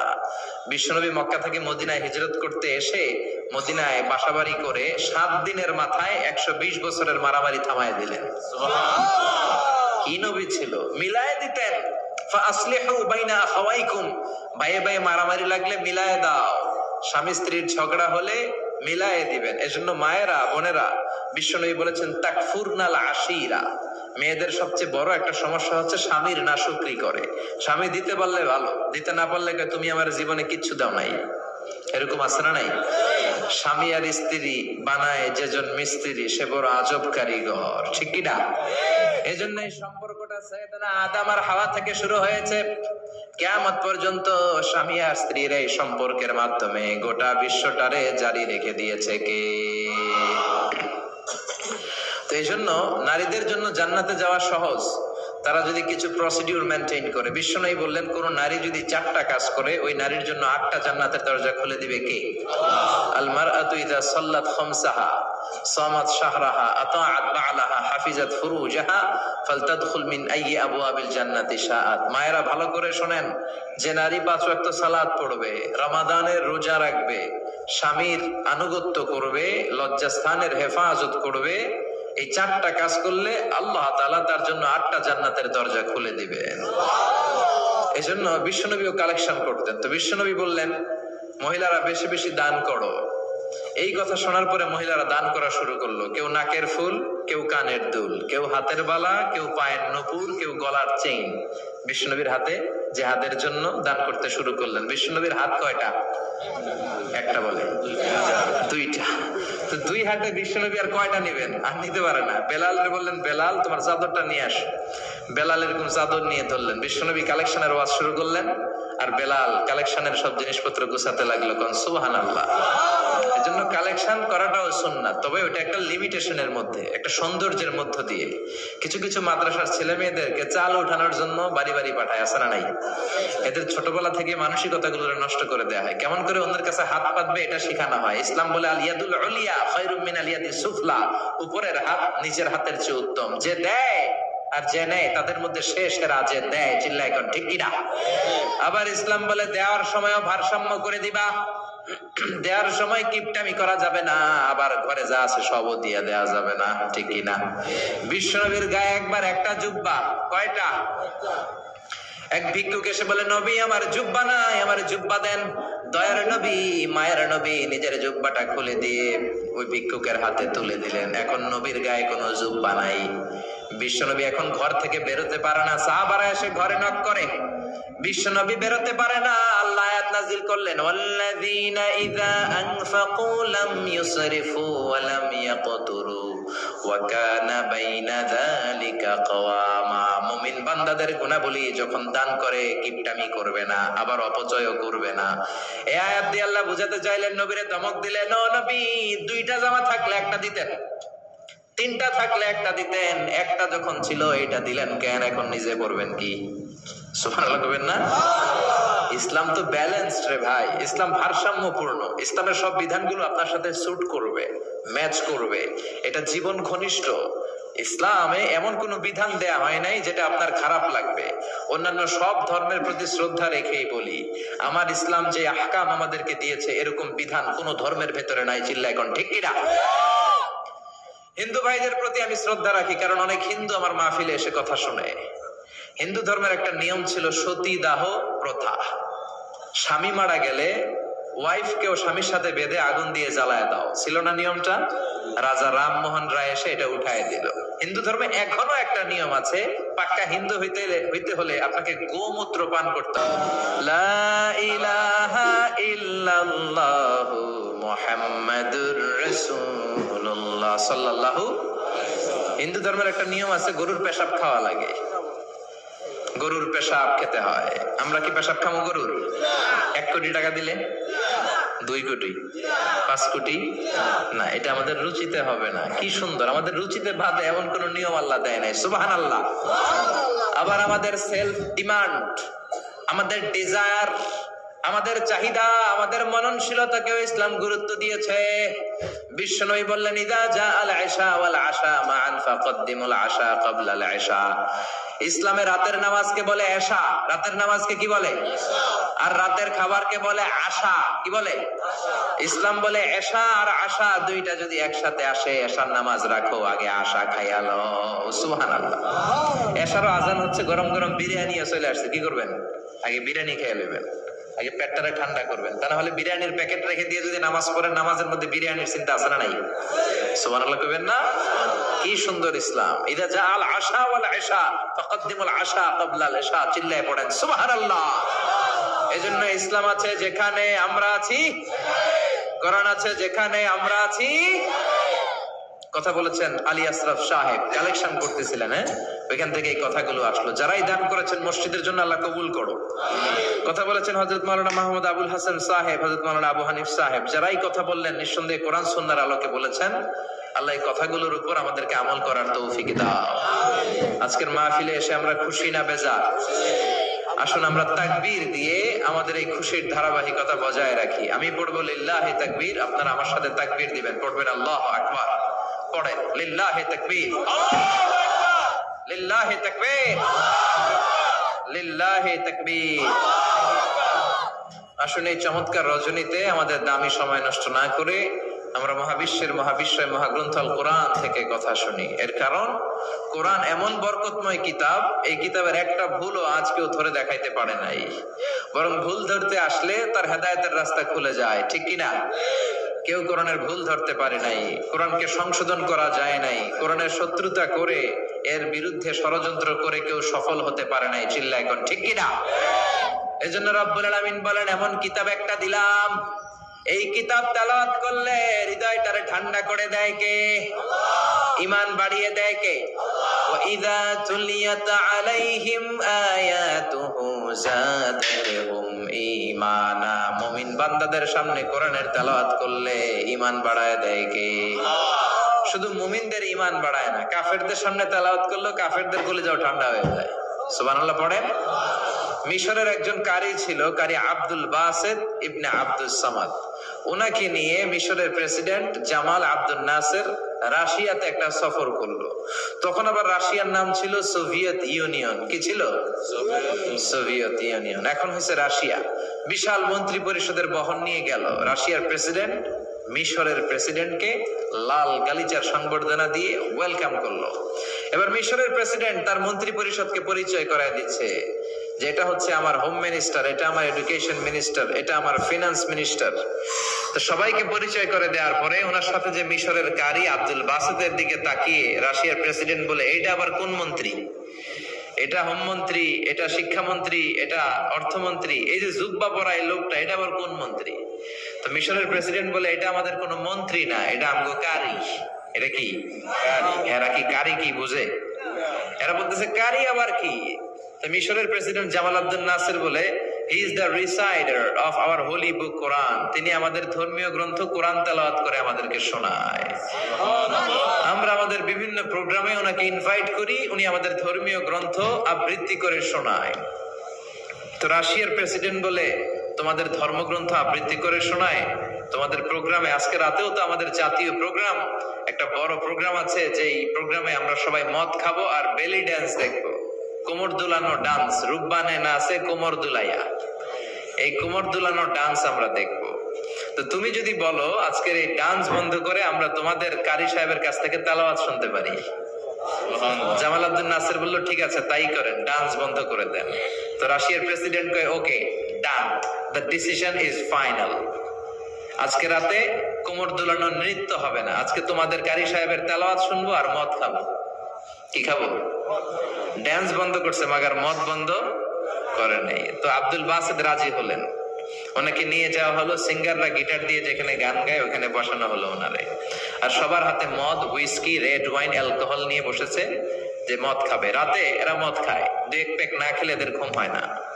তা আব্দুল বাসেদ ওই দিন তেলাওয়াত করেছিলেন চোখ বন্ধ করে। আর চোখ বন্ধ করার আগে, তেলাওয়াতের আগে আল্লাহ বলেছেন, আল্লাহ এই যে এতগুলো কমিউনিস্ট লিডার, আমি আমার গলায় তুমি যত সুর দিয়েছো, আমি দরদ দিয়ে তেলাওয়াত করব, তুমি তোমার কোরআনের বাণীটা এই কমিউনিস্ট কাফের লিডারদের অন্তরের ভিতরে ঢুকাইয়া দিও।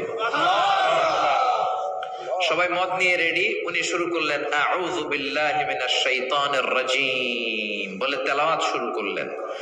ওনার তেলাওয়াত যখন শুরু হলো, কেউ আর মদ খায় না, মদের গ্লাস রেখে দিয়ে সবাই ওনার দিকে তাকিয়ে রইল। উনি ওনার কণ্ঠে যত দরদ ছিল, সুর ছিল, সুরের ঝংকার ছিল, মেলোডি ছিল, ভয়েস ছিল, সব উজাড় করে কোরআন তেলাওয়াত করতে লাগলেন। কমিউনিস্ট লিডার গুলো তেলাওয়াত শুনতে শুনতে মনের অজান্তে চোখের পানি ছাড়তে শুরু করছে। লম্বা সময় তিনি তেলাওয়াত করলেন, ওরাও মদ খাওয়া রেখে দিয়ে কান্না জুড়ে দিল। তেলাওয়াত শেষ, চোখ খুলে দেখে কেউ মদ খায় নাই, সবার চোখে পানি। মিশরের প্রেসিডেন্ট জামাল আব্দুল নাসের ওদেরকে বলল, did you understand the meaning of the verses of the holy Quran? এই যে আমাদের কারি সাহেব তেলাওয়াত করছে, তোমরা কি অর্থ বুঝছো? কয় না, বুঝি নাই। তো কান্দলা কেন? চোখে পানি কেন? কমিউনিস্ট কাফের লিডাররা বলে, আমাদের জীবনে এত সুন্দর তেলাওয়াত, সুরেলা কণ্ঠ আমরা শুনি নাই। এই তেলাওয়াতটা শুনে আমাদের হৃদয় ঠান্ডা হয়ে গেছে, যদিও বুঝি না, কিন্তু হৃদয়টা ঠান্ডা ঠান্ডা লাগে, অন্তরটা প্রশান্ত প্রশান্ত লাগে। আমাদের অন্তরে অনেক জ্বালা, অনেক যন্ত্রণা, আমাদের অনেক দুঃখ আর কষ্ট, এগুলোকে ভুলে থাকার জন্য আমরা রাতে বেলি ড্যান্স দেখি আর মদ খাই। তবে এরকম কারি যদি আমাদের দেশে থাকতো, আমরা বেলি ড্যান্স না দেখে প্রতিদিন রাতে তেলাওয়াত শুনতাম। ওই কোরআন আজও আছে না নাই? আজও সেই কোরআন আছে, হাদিস আছে, সেই ঈমান আর মানুষ নেই, সেই আলী হায়দারে ওসমান নেই। আজানের ধ্বনি আছে আগেরই মতোই, আজানের ধ্বনি আছে আগেরই মতোই, বেলালের সেই রূহ নেই, বেলালের সেই রূহ আজ সেই কোরআন আছে, হাদিস আছে, সেই ঈমান আরে মানুষ নেই, সেই আলী হায়দারে উসমান নেই। চিল্লা এখন ঠিক কিনা? এজন্য কোরআন আজও আছে। ওই কোরআন থেকে দরদ দিয়ে তেলাওয়াত করতে পারলে কাফেরদের হৃদয়কেও ঠান্ডা করে দিবে কে? এজন্য এই কিতাব এমন কিতাব যেই কিতাবের ভুল খুঁজে বের করা যায় না। ভুল ধরতে আসলেই তার ভুলটাই আল্লাহ তার চোখের সামনে তুলে ধরে। চিল্লায় বলেন ঠিক কিনা? সেই কোরআন থেকে আমরা কথা শুনবো, সেই কোরআনের আলোতে নিজেদেরকে আমরা আলোকিত করার চেষ্টা করব। রাজি আছেন? অনেক রাত, সময় আমাদের কম, কথা আমাদের বেশি। আসুন সরাসরি আমরা মহাবিশ্বের মহাবিশ্বয় মহাগ্রন্থ আল কোরআন আল কারীম থেকে আমরা কথা শুনবো। আমি আমার খুতবার শুরুতে সূরাতুল বনী ইসরাইলের ছোট্ট একটা আয়াত তেলাওয়াত করেছি। আজকের এই চমৎকার রাতের আলোকে কিছু কথা শুনবো। সবাই পড়েন ইনশাআল্লাহ। সূরা বনী ইসরাইলের এই 23 নম্বর আয়াতে আল্লাহ তাআলা ইরশাদ করে বলছেন, ও আমার গোলামেরা, আমি আল্লাহর পক্ষ থেকে তোমাদের জন্য স্পেশাল 2টা ফায়সালা আছে, স্পেশাল 2টা ঘোষণা আছে। এই ঘোষণাগুলার কোনো নড়চড় হবে না, অনড় ঘোষণা। ফায়সালা কয়টা? 2টা। রব্বুল আলামিন বলেন, ওয়াকাদা রাব্বুকা আল্লা তা'বুদু ইল্লা ইয়্যাহু ওয়া বিল ওয়ালিদাইনি ইহসানা। আমি আল্লাহর প্রথম ফায়সালা হলো আল্লাহ তা'বুদু ইল্লা ইয়্যাহ। এই জমিনে কারো ইবাদত করা যাবে না একজনের ছাড়া, তিনি কে? কারো জিকির করা যাবে না একজনের ছাড়া, তিনি কে?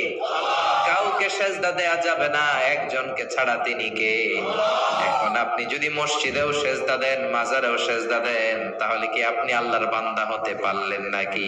সেজদা দিতে হবে মসজিদে, সেজদা পাওয়ার অধিকারী একজন। এজন্য আল্লাহ বলেন, ওয়াসজুদ ওয়াক্তারিব, সেজদা দাও আমার নিকটবর্তী হও। বান্দা যখন সেজদা দেয়, বান্দা আল্লাহর কাছে চলে যায়।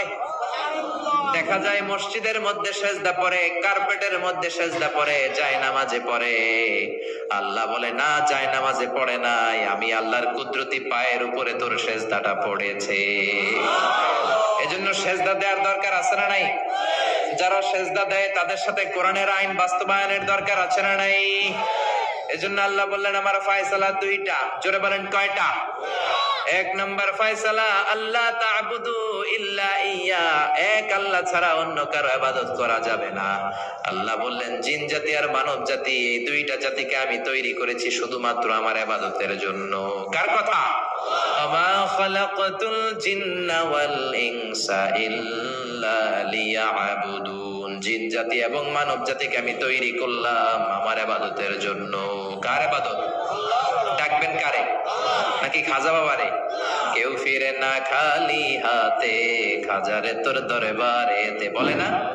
ভুয়া কথা। দরবারে যে খালি হাতে ফিরে না, এটা একটা ভুয়া কথা। কত দরবার থেকে মানুষ খালি হাতে ফিরে। জামা নিয়ে গেছে, জামা হারাই গেছে। মোবাইল নিয়ে গেছে, মোবাইল চুরি হয়ে গেছে। জুতা নিয়ে গেছে, জুতা চোরে নিয়ে গেছে, এখন খালি হাতে খালি পায়ে ফিরে আসে। এরকম আছে না নাই?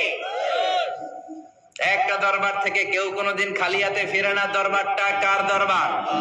কেউ ফিরে না খালি হাতে, আল্লাহরে তোর দরবারেতে। বলেন, কেউ ফিরে না।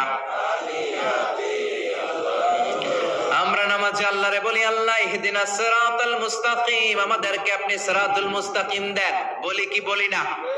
আল্লাহ বলে, ওয়া আনি'বুদুনি হাদা সিরাতুম মুস্তাকিম, তোমরা আমি আল্লাহর ইবাদত করো। আমি আল্লাহর ইবাদত করাটাই হলো সিরাতুল মুস্তাকিম। সুবহানাল্লাহ। এবার আপনি দেখবেন, আপনি ইবাদত করেন কার? আপনার সেজদা যদি শুধু মসজিদে পড়ে, তার মানে আপনি সিরাতুল মুস্তাকিমের উপর আছেন না নাই? কিন্তু যদি দেখেন কিছু সেজদা পড়ে মসজিদে, কিছু পড়ে মাজারে, তাহলে ভেজাল আছে না নাই? মাজার ব্যবসা বাংলাদেশে আছে না নাই? বেশি না কম? হক্কানি ওলিয়া উলিয়াদের সাথে আমাদের কোনো দ্বন্দ্ব নাই, কিন্তু মাজারকে পুঁজি করে যারা ব্যবসা করে, ভণ্ডামি করে, এগুলোর সাথে ইসলামের কোনো সম্পর্ক। তো দিল বান্দা কালমা চোর, না পায় শ্মশান না পায় ঘর, দিন থাকিতে আয়রে পথে ছাইড়া দে ভণ্ডামি ভণ্ডামি ভণ্ডামি ভণ্ডামি, ছাইড়া দে ভণ্ডামি। নামাজ কালাম পড়ে না ইবলিস শয়তানের নানা, আছে না নাই? দরবারের খাদেম, নামাজ নাই, রোজা নাই, লাল সালু পড়ে, চুল আর দাড়ির ভেতরে জটলা, 3 মাসেও গোসল করে না, আছে না নাই? নামাজ রোজা করে না ইবলিস শয়তানের নানা, ধর্মের একখান খুঁটি ধইরা কয়দিন করবা হয়রানি, ভণ্ডামি ভণ্ডামি ভণ্ডামি, ছাইড়া দে ভণ্ডামি। ঠিক কি না? এরকম ভণ্ডামের সাথে ইসলামের কোন সম্পর্ক? এজন্য আল্লাহ বললেন, গোলাম সেজদা দিবা একজন রে, তিনি কে? এই পৃথিবীতে আল্লাহ যত নবী পাঠিয়েছেন, যত রাসূল পাঠিয়েছেন, সব রাসূলের দাওয়াত ছিল একটা। কয়টা? কোন নবীর সাথে আরেক নবীর কথার কোনো গরমিল ছিল নাকি? এক নবী বলছে আল্লাহর ইবাদত করো, আরেক নবী এসে বলছে কৃষ্ণের ইবাদত করো, এরকম হয়েছে? এক নবী বলে আল্লাহর ইবাদত করো, আরেক নবী বলে গৌতম বুদ্ধের ইবাদত করো, এরকম আছে নাকি? সব নবীরা বলেছে ইয়া কওমি ইবুদুল্লাহ মা লাকুম মিন ইলাহিন গায়রুহু আফালা তাত্তাকুন। ও আমার কওমের লোকেরা, ইবাদত করবা একজনের, তিনি কে? তাহলে আল্লাহ বললেন, গোলাম আমার ফয়সালা 2টা। প্রথম ফয়সালা, আল্লাহ তা'বুদু ইল্লা ইয়া, ইবাদত আমি আল্লাহ ছাড়া অন্য কারো করা যাবে না। যার ইবাদত করা হয় তারে বলা হয় আরবিতে মাবুদ। আমাদের মাবুদ কে?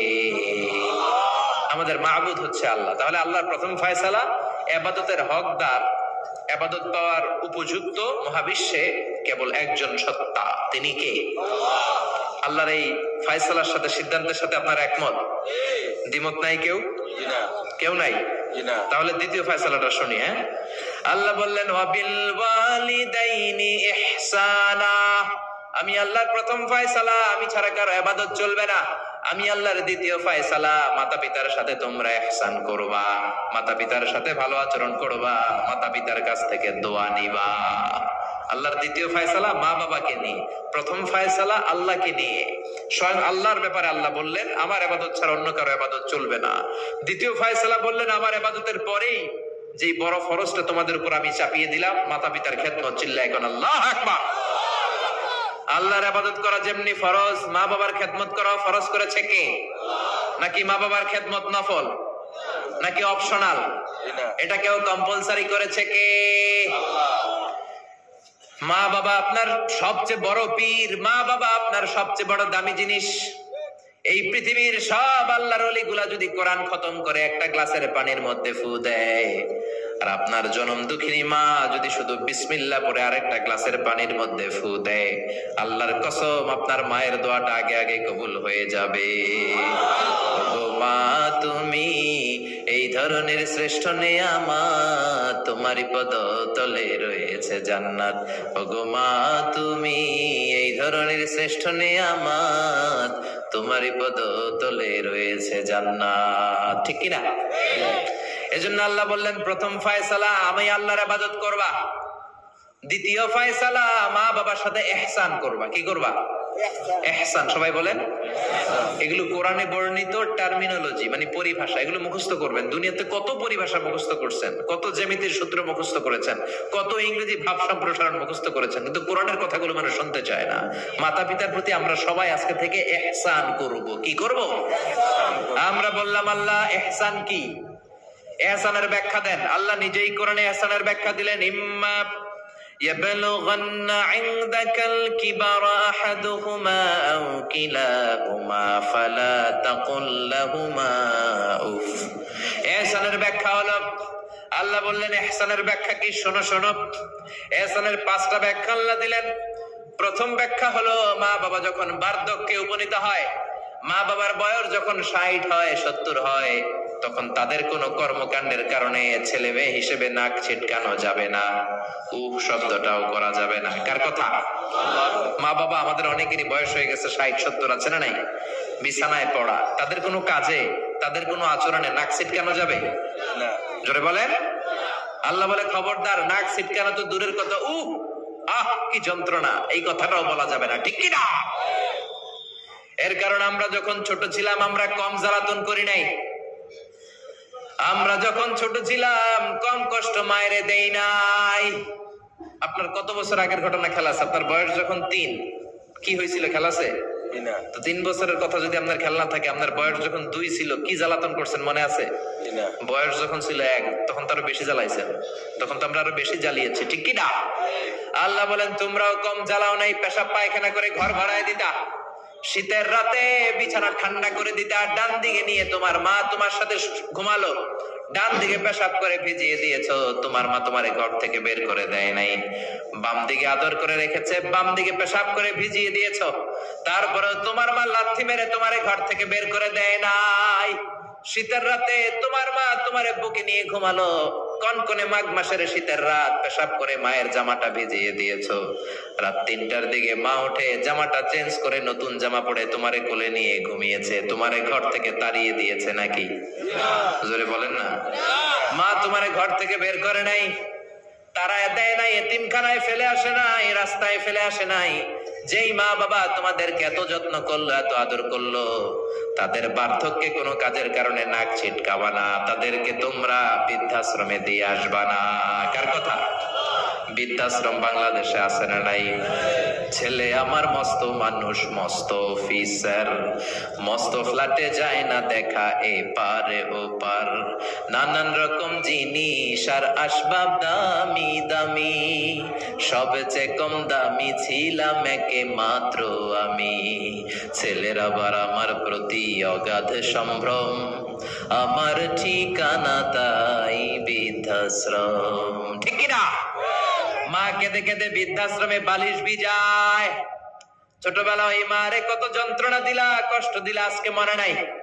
বউয়ের পাল্লায় পড়ে মাকে তুমি বৃদ্ধাশ্রমে দিয়ে আসছো। খবরদার, যারা মা বাবারে বৃদ্ধাশ্রমে দেয় তারা বয়সে পৌঁছলে, তারা বার্ধক্যে পৌঁছলে, তারা যখন মা বাবা হবে তাদের কপালে বৃদ্ধাশ্রম থাকবে না, ঠিক কিনা? যে ডাকাত মা বাবার বৃদ্ধাশ্রমে দিয়ে এসেছো, তোমার কপালে বৃদ্ধাশ্রম নাই। ভাঙ্গা থালা হাতে নিয়ে তুই ভিক্ষা করে খাবি, চিল্লা এখন, ঠিক কিনা? আল্লাহ বললেন খবরদার, আমি আল্লাহর 2টা ফয়সালা। প্রথম ফয়সালা ইবাদত হবে একজনের, তিনি কে? আর ইহসান করবা মা বাবার সাথে। আমরা বললাম ইহসান কি? আল্লাহ বললেন মা বাবা যখন বার্ধক্যে পৌঁছে, খবরদার তাদের কোনো কাজে নাক ছিটকাবা না, বৃদ্ধাশ্রমে দিবা না, তাদের খেদমত করবা। তোমার জীবনটারে উজালা করে দিবে কে? জোরে বলেন না। আল্লাহ বললেন ইহসানের 2 নাম্বার ব্যাখ্যা, ওয়ালা তানহারহুমা ওয়া কুল লাহুমা কাওলান কারীমা। মা বাবারে ধমক দিও না। কি দিও না? অনেকে মা বাবারে ধমক দেয়, কি দেয় না? জোরে কোন? সবার সাথে ভালো আচরণ, ঘরে ঢুকলেই মারে বকা দেয়, গালি দেয়, আছে না নাই? বাবারে ডাকে বুড়া, মারে ডাকে বুড়ি, আছে না নাই? তুমি কেমন করে বাবারে বুড়া ডাকলা, মারে বুড়ি ডাকলা? তাদের এই বয়সটা তো এমনি এমনি হয় নাই। তোমারে লালন পালন করতে যে তারা তাদের জীবন যৌবন হারিয়ে আজকে বুড়া বুড়ি, ঠিক কিনা? তোমাকে মানুষের মতো মানুষ করতে যে তারা তাদের জমি হারালো, তোমারে বিদেশ পাঠাতে যে তারা তাদের ভিটে মাটি হারালো। খবরদার, এরকম দয়াময় মা বাবাকে ধমক দিও না। কার কথা? ওয়ালা তানহারহুমা। 3 নাম্বার ব্যাখ্যা আল্লাহ বললেন ওয়াকুল লাহুমা কাওলান কারীমা। মা বাবার সাথে কোমল আচরণ করো, মোলায়েম ভাষায় কথা বলো, নরম ভাষায় কথা বলো। কি ভাষায়? নরম ভাষায়। অনেকে আছে দেখবেন সবার সাথে খুব মিষ্টি আলাপ, বন্ধু বান্ধবের সাথে ভালো আচরণ, বাজারে গেলে ভালো আচরণ, স্কুলে ভালো আচরণ, ঘরে ঢুকলে মায়ের গালি দেয়, আছে না নাই? বাপের গালি দেয়, আছে না নাই? ফ্যান্সি ডিলের টাকার জন্য মারে লাথি মেরা ঘর থেকে বের করে দেয়, এরকম ডাকাত আছে না নাই? আল্লাহ বললেন খবরদার, যত ভদ্রতা তুমি জানো, যত নম্রতা জানো, যত কার্টিসি তুমি জানো, সব কার্টিসি তুমি তোমার মা বাবার জন্য খরচ করবা। এরপর আল্লাহ বললেন ওয়াখফিদ লাহুমা জানাহা যুল্লি মিনার রাহমাতি ওয়া কুর রাব্বিরহামহুমা কামা রাব্বায়ানি সাগীরা। তোমার যত ক্ষমতা আছে, সম্পদ আছে, মা বাবার জন্য বিলিয়ে দাও। বেতন পেলে টাকাটা আগে মায়ের হাতে দাও। বউরে তো দিবেনি, আগে কিছু মায়ের হাতে দিয়ে, ঠিক কিনা? গিফট দিলে আগে মায়ের গিফট দাও। বরকত দিয়ে দিবে কে? মার হাতে তুলে দাও, বরকত আছে না নাই? মায়ের হাতে আগে দিলে ওই বেতনের ভেতরে বরকত ঢুকায় দিবে কে? আর বাবা মা একজন কিংবা দুইজন যদি দুনিয়া ছেড়ে বিদায় নেয়, তাদের কবরের সামনে দাঁড়িয়ে চোখের পানি ছেড়ে পড়তে আরম্ভ করো, রব্বির হামহুমা কামা রাব্বায়ানি সাগীরা ওয়া ক্বর রব্বির হামহুমা কামা রাব্বায়ানি সাগীরা। ও আল্লাহ, মা বাবা দুজন যেমনি আমাদেরকে আদর করেছে, মা বাবার কবরে তুমি আমাদের বাবা মা দুইজনকে আদরের চাদরে ঢেকে নিও। পড়েন আমিন। যাদের বাবা মা নাই এই দোয়াটা করবেন, প্রত্যেক নামাজের পরে আব্বা আম্মার জন্য এই দোয়াটা করতে হবে। রাজি আছেন তো? আমরা যারা আব্বা আম্মা হারিয়েছি, আল্লাহ তাদের কবরগুলোর তুমি জান্নাতের বাগান বানাও। এজন্য মা বাবার সাথে ভালো আচরণ এটা ফরজ। যুবক ভাইয়েরা, রক্ত গরম, মাথা ঠিক থাকে না, মার সাথে কি বলো, বাবার সাথে কি আচরণ করো। যেই বাবা মা তাদের জীবন যৌবন শেষ করলো তোমার জন্য, খবরদার ওই বাবা মারে গালি দিও না। তুমি নামাজি হতে পারো, তুমি আল্লাহর ওলি হতে পারো, হাজী সাহেব হতে পারো, কিন্তু মা বাবা যদি তোমার উপর নাখোশ হয়, তোমার দুনিয়াও শেষ, আখিরাতও আমও শেষ, সালাও। এজন্য বিশ্বনবী বললেন সবচেয়ে ভালো আমল মা বাবার সাথে ভালো আচরণ। আরবিতে এটারে বলে বিররুল ওয়ালিদাইন। কি বলে? এক সাহাবী বলল, নবী আইয়ুল আমালি আফদাল, এই পৃথিবীর বুকে সবচাইতে সেরা আমল কোনটা? বিষ্ণু বললেন তিনটা। কয়টা? এক নম্বরে আসসালাতু ফি ওয়াক্তিহা, সময় মতো নামাজ, আজান হওয়ার সাথে সাথে নামাজ পড়বা, এর চেয়ে ভালো কাজ আর নাই, ঠিক কি না? সালাতে কায়েম করো, সালাতে কায়েম করো, হবে সম্মানী তুমি, হবে জান্নাতি তুমি, হবে সম্মানী তুমি, হবে জান্নাতি তুমি, দিবে কাল হাসরে শীতল ছায়া আরশে আজিম, রাব্বিয়াল আলা রাব্বিয়াল আযীম। সুবহানাল্লাহ পড়েন। এক নাম্বার হলো আসসালাতু ফি ওয়াক্তিহা, সময় মতো নামাজ পড়া। দুই নম্বরে বিররুল ওয়ালিদাইন, মাতা পিতার খেদমত করা। তিন নম্বরে আল জিহাদু ফি সাবিলিল্লাহ, আল্লাহর রাস্তায় জিহাদ করা। আল্লাহর রাস্তায় জিহাদের দরকার আছে না নাই? আছে। এই তিনটা আমল সেরা। নামাজ যেমনি সেরা, মাতা পিতার সাথে ভালো আচরণ সেরা, জিহাদ করা সেরা। আরেক বর্ণনায় বিশ্বনবী বললেন মা বাবার খেদমত করা জিহাদের চেয়ে বেশি দামি। আল্লাহু আকবার। এক সাহাবী বললেন, ইয়া রাসূলুল্লাহ আস্তাযিনুকাল জিহাদ, আমি জিহাদে যাওয়ার অনুমতি চাই। বিশ্বনবী বললেন, বাবা মা কেউ বেঁচে আছে নাকি? সাহাবী বললেন আছে। বিশ্বনবী বললেন, যাও ঘরে ফিরে যাও, ফাফিহিমা ফাজাহিদ, বাবা মার খেদমত করো। বাবা মার খেদমত করলে ঘরে বসেই জিহাদের সওয়াব পাবা। কি নিয়ামত! চিনি না আমরা, বুঝি না, যতদিন থাকে ততদিন বুঝি না, গেলে বুঝবো, কিন্তু ওই বুঝলে আর লাভ হবে না, ঠিক কি না? বটবৃক্ষের মতো আমাদেরকে ছায়া দিয়ে রাখে, আদর দিয়ে, সোহাগ দিয়ে, পরামর্শ দিয়ে, বিপদের সময় আগলে রাখে, ছাতার মতো মাথার মধ্যে, মাথার উপরে দাঁড়িয়ে থাকে। যার মা নাই সে বুঝে মা না থাকার কি জ্বালা। বন্ধু চলে গেলে বন্ধু পাওয়া যায়, বউ চলে গেলে বউ পাওয়া যায়, টাকা চলে গেলে টাকা পাওয়া যায়। জনম দুঃখিনী মা যদি দুনিয়া থেকে একবার বিদায় নেয়, ওই মারে আর পাওয়া যাবে নাকি? জোরে বলেন। এজন্য বিশ্বনবী বললেন, রিদার রাব্বি ফি রিদাল ওয়ালিদ ওয়া সাখাতুর রাব্বি ফি সাখাতিল ওয়ালিদ। বাবা মা খুশি তো আরশের মালিক খুশি, বাবা মা বেজার তো আরশের মালিক বেজার। এজন্য সব সময় বাবা মারে খুশি রাখার দরকার আছে রাডাই। বিশ্বনবী বলেন, জান্নাতে স্পেশাল দুইটা দরজা আছে, একটার নাম আব্বা, আরেকটার নাম আম্মা। একটা দরজার নাম আল আব, আরেকটার নাম আল উম। এই দুইটা দরজা আমাদের ঘরে আছে না নাই? বিশ্বনবী বলেন, হুমা জান্নাতুকা ওয়া নারুক, বাবা মাই তোমার জান্নাত, বাবা মাই তোমার জাহান্নাম। এখন বাবা মার সাথে কি আচরণ করবা এটা তোমার সিদ্ধান্ত। দ্য ডিসিশন ইজ ইয়ার্স, সিদ্ধান্ত তোমার। তুমি কি ভালো আচরণ করে জান্নাত কামাবা না জাহান্নামী হবা? চিল্লা এখন, ঠিক কি না? বাবা মা যদি মুশরিক হয়, বাবা মা যদি হিন্দু হয়, বাবা মা যদি কাফির হয়, তারপরেও বাবা মার সাথে ভালো আচরণের দরকার আছে না নাই? এই বাংলার জমিনে অনেক হিন্দু ফ্যামিলি থেকে হিন্দুর ছেলে মুফাসসিরে কোরআনের তাফসীর শুনে মুফাসসিরের হাতে হাত রেখে কালিমা পড়ে মুসলমান হয়েছে, আছে না নাই? কিন্তু বাবা মা মুসলমান হয় নাই, আছে না নাই? তো ওই বাবা মার সাথে কি খারাপ আচরণ করা যাবে? হিন্দু হোক, ওইটা বাবা মা, ওই বাবা মার দোয়া লাগবে, আশীর্বাদ দিতে হবে। ওই বাবা মার দোয়া ছাড়া তুমি জীবনে কিচ্ছু করতে পারবা না, ঠিক কি না? বুখারীর বর্ণনা, বিশ্ব নবীর কাছে এসে বললেন, নবী গো, ইন্নী মুসলিমা, আমি মুসলমান, ওয়া উম্মি মুশরিকা, আমার মা হলো মুশরিকা, আফা আসলুহা, এখন আমি আমার মুশরিক মায়ের সাথে কি ভালো আচরণ করব নাকি? বিশ্ব নবী বললেন, ও আসমা, খবরদার, তোমার মা মুশরিক হোক কাফের হোক, সে তোমার মা, ঠিক কিনা? সিলিহা, মা বাবার সাথে ভালো আচরণ করো। সাইয়েদনা ইব্রাহিম, মুসলিম বিশ্বের জাতির পিতা, উলুল আজমি মিনার রসুল, উনি গোটা বিশ্বের মুসলমানদের পিতা, কিন্তু উনার বাপ হচ্ছে কাফের মুশরিক। নাম কি? আজার। আজার ঈমান আনে নাই, কালেমার দাওয়াত গ্রহণ করে নাই, তাই বলে সাইয়েদনা ইব্রাহিম বাবারে গালি দিছে নাকি? মন্দ কথা বলছে? ইয়া আবাতি লিমা তা'বুদু মা লা ইয়াসমা'ু ওয়া লা ইউবসিরু ওয়া লা ইউগনি আনকা শাইআ। বাবারে আদর দিয়ে, সোহাগ দিয়ে, সম্মান দিয়ে বলে, বাবা কেন এই মূর্তির পূজা করো? 10টা হাত এরকম বের করে রাখে, জিহ্বা বের করে রাখে, সামনে মিষ্টি, রসমালাই, দুধ মালাই, কত কিছু দিয়ে রাখে, কিচ্ছু খায় না। মূর্তির গায়ে একটা মাছি বসলো, মাছি তাড়াতে পারে না, ঠিক কিনা? কেন এই মূর্তির পূজা করেন? যে এই মূর্তি কানে শোনে না, চোখে দেখে না। বাবারে বুঝালেন, কিন্তু বাবারে গালি দেয় নাই। তার মানে বাবা যদি মুশরিক হয়, বাবা যদি কাফির হয়, বাবা যদি হিন্দু হয়, তারপরেও বাবার দোয়া নিতে হবে, ঠিক কিনা? বাবা মা দোয়া করলেও কবুল, বদদোয়া করলেও।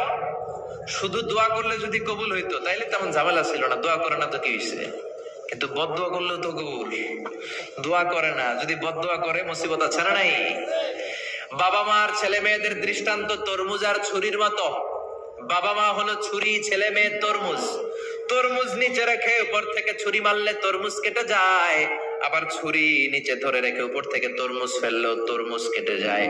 উভয় অবস্থায় তরমুজের ক্ষতি হয়, ছুরির কিছু হয় নাকি? কথা বুঝতে পেরেছেন?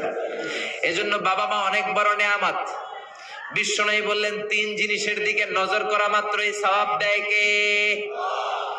1 নম্বরে নাজার ইলাল মুসহাফ, কোরআনের দিকে তাকানো মাত্র সওয়াব। 2 নম্বরে নাজার ইলাল কাবা, কাবার দিকে তাকানো মাত্রই সওয়াব। 3 নম্বরে নাজার ইলা ওয়াজহিল ওয়ালিদাইন, মাতা পিতার চেহারার দিকে রহমতের নজরে তাকালে কবুল হজের সওয়াব দিবে কে? এখানে হাজী সাহেব আছেন না? অনেক আছে। 3 লাখ, 4 লাখ, 5 লাখ দিয়ে হজ করে আসছেন। তো বুকে হাত দিয়ে কেউ বলতে পারবেন, হুজুর আমি 100% আমার হজটা কবুল হয়েছে? কেউ গ্যারান্টি দিতে পারবেন? গ্যারান্টি নাই। কিন্তু মায়ের চেহারার দিকে রহমতের নজর নিয়ে তাকালে, ছোটবেলা আমার মারে আমি কত কষ্ট দিলাম, কত কষ্ট করে ফ্যামিলিটা সামলাতে, যে আমার জনম দুঃখিনী মা, কথাগুলো ভেবে মায়ের চেহারার দিকে একটা নজর দেন, কবুল হজের সওয়াব আপনার আমলনামায় দিয়ে দিবে কে?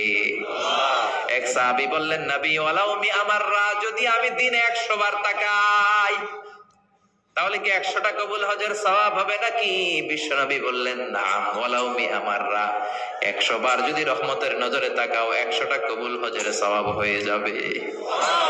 চিল্লায় পড়েন আল্লাহু আকবার। আবার বিশ্বনবী বলতেন, 3 ব্যক্তির দোয়া আল্লাহ ফেরায় না।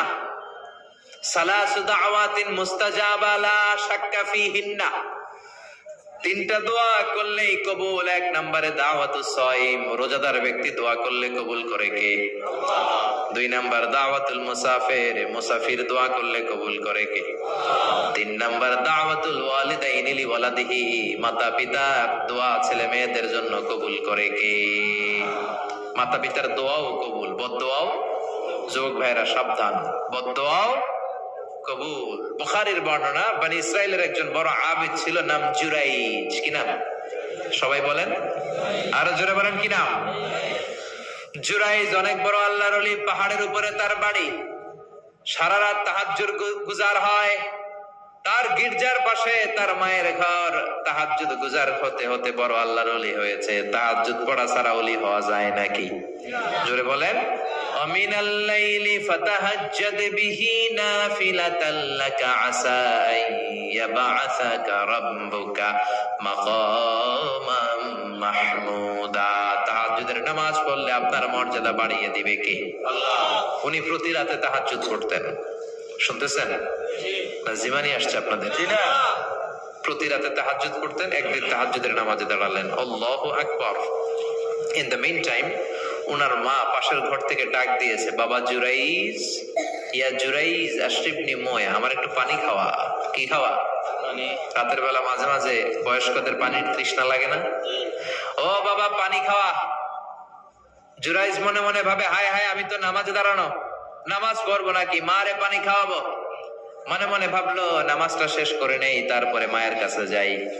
কিছুক্ষণ পরে আবার তার মা ডাকে, ইয়া জুরাইজ, ও জুরাইজ পানি খাওয়া। আবার জুরাইজ মনে মনে বলে নামাজের পরে যাব, নামাজটা শেষ করি।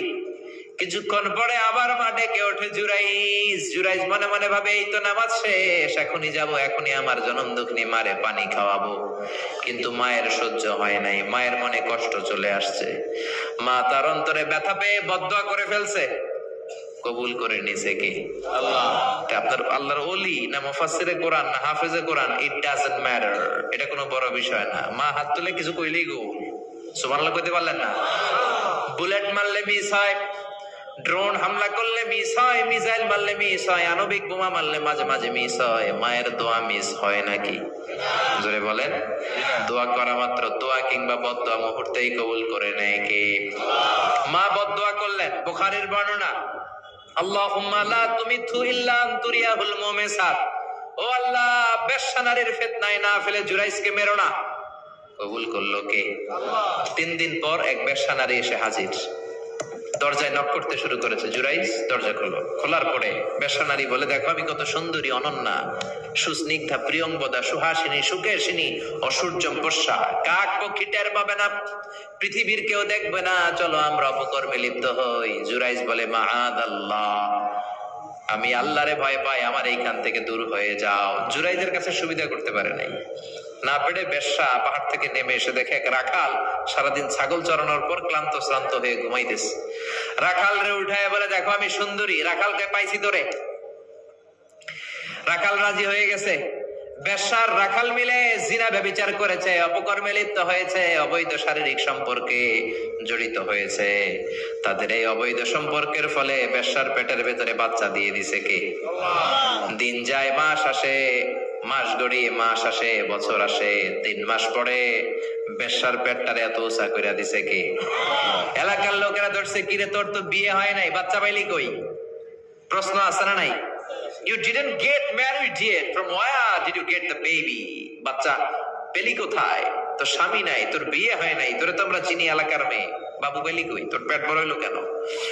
বেশ্যা বলে, ওই যে আল্লাহর ওলি জুরাইজ আমার সাথে অপকর্ম করেছে, আমার পেটের বাচ্চার বাবা হলো আল্লাহর ওলি জুরাইজ।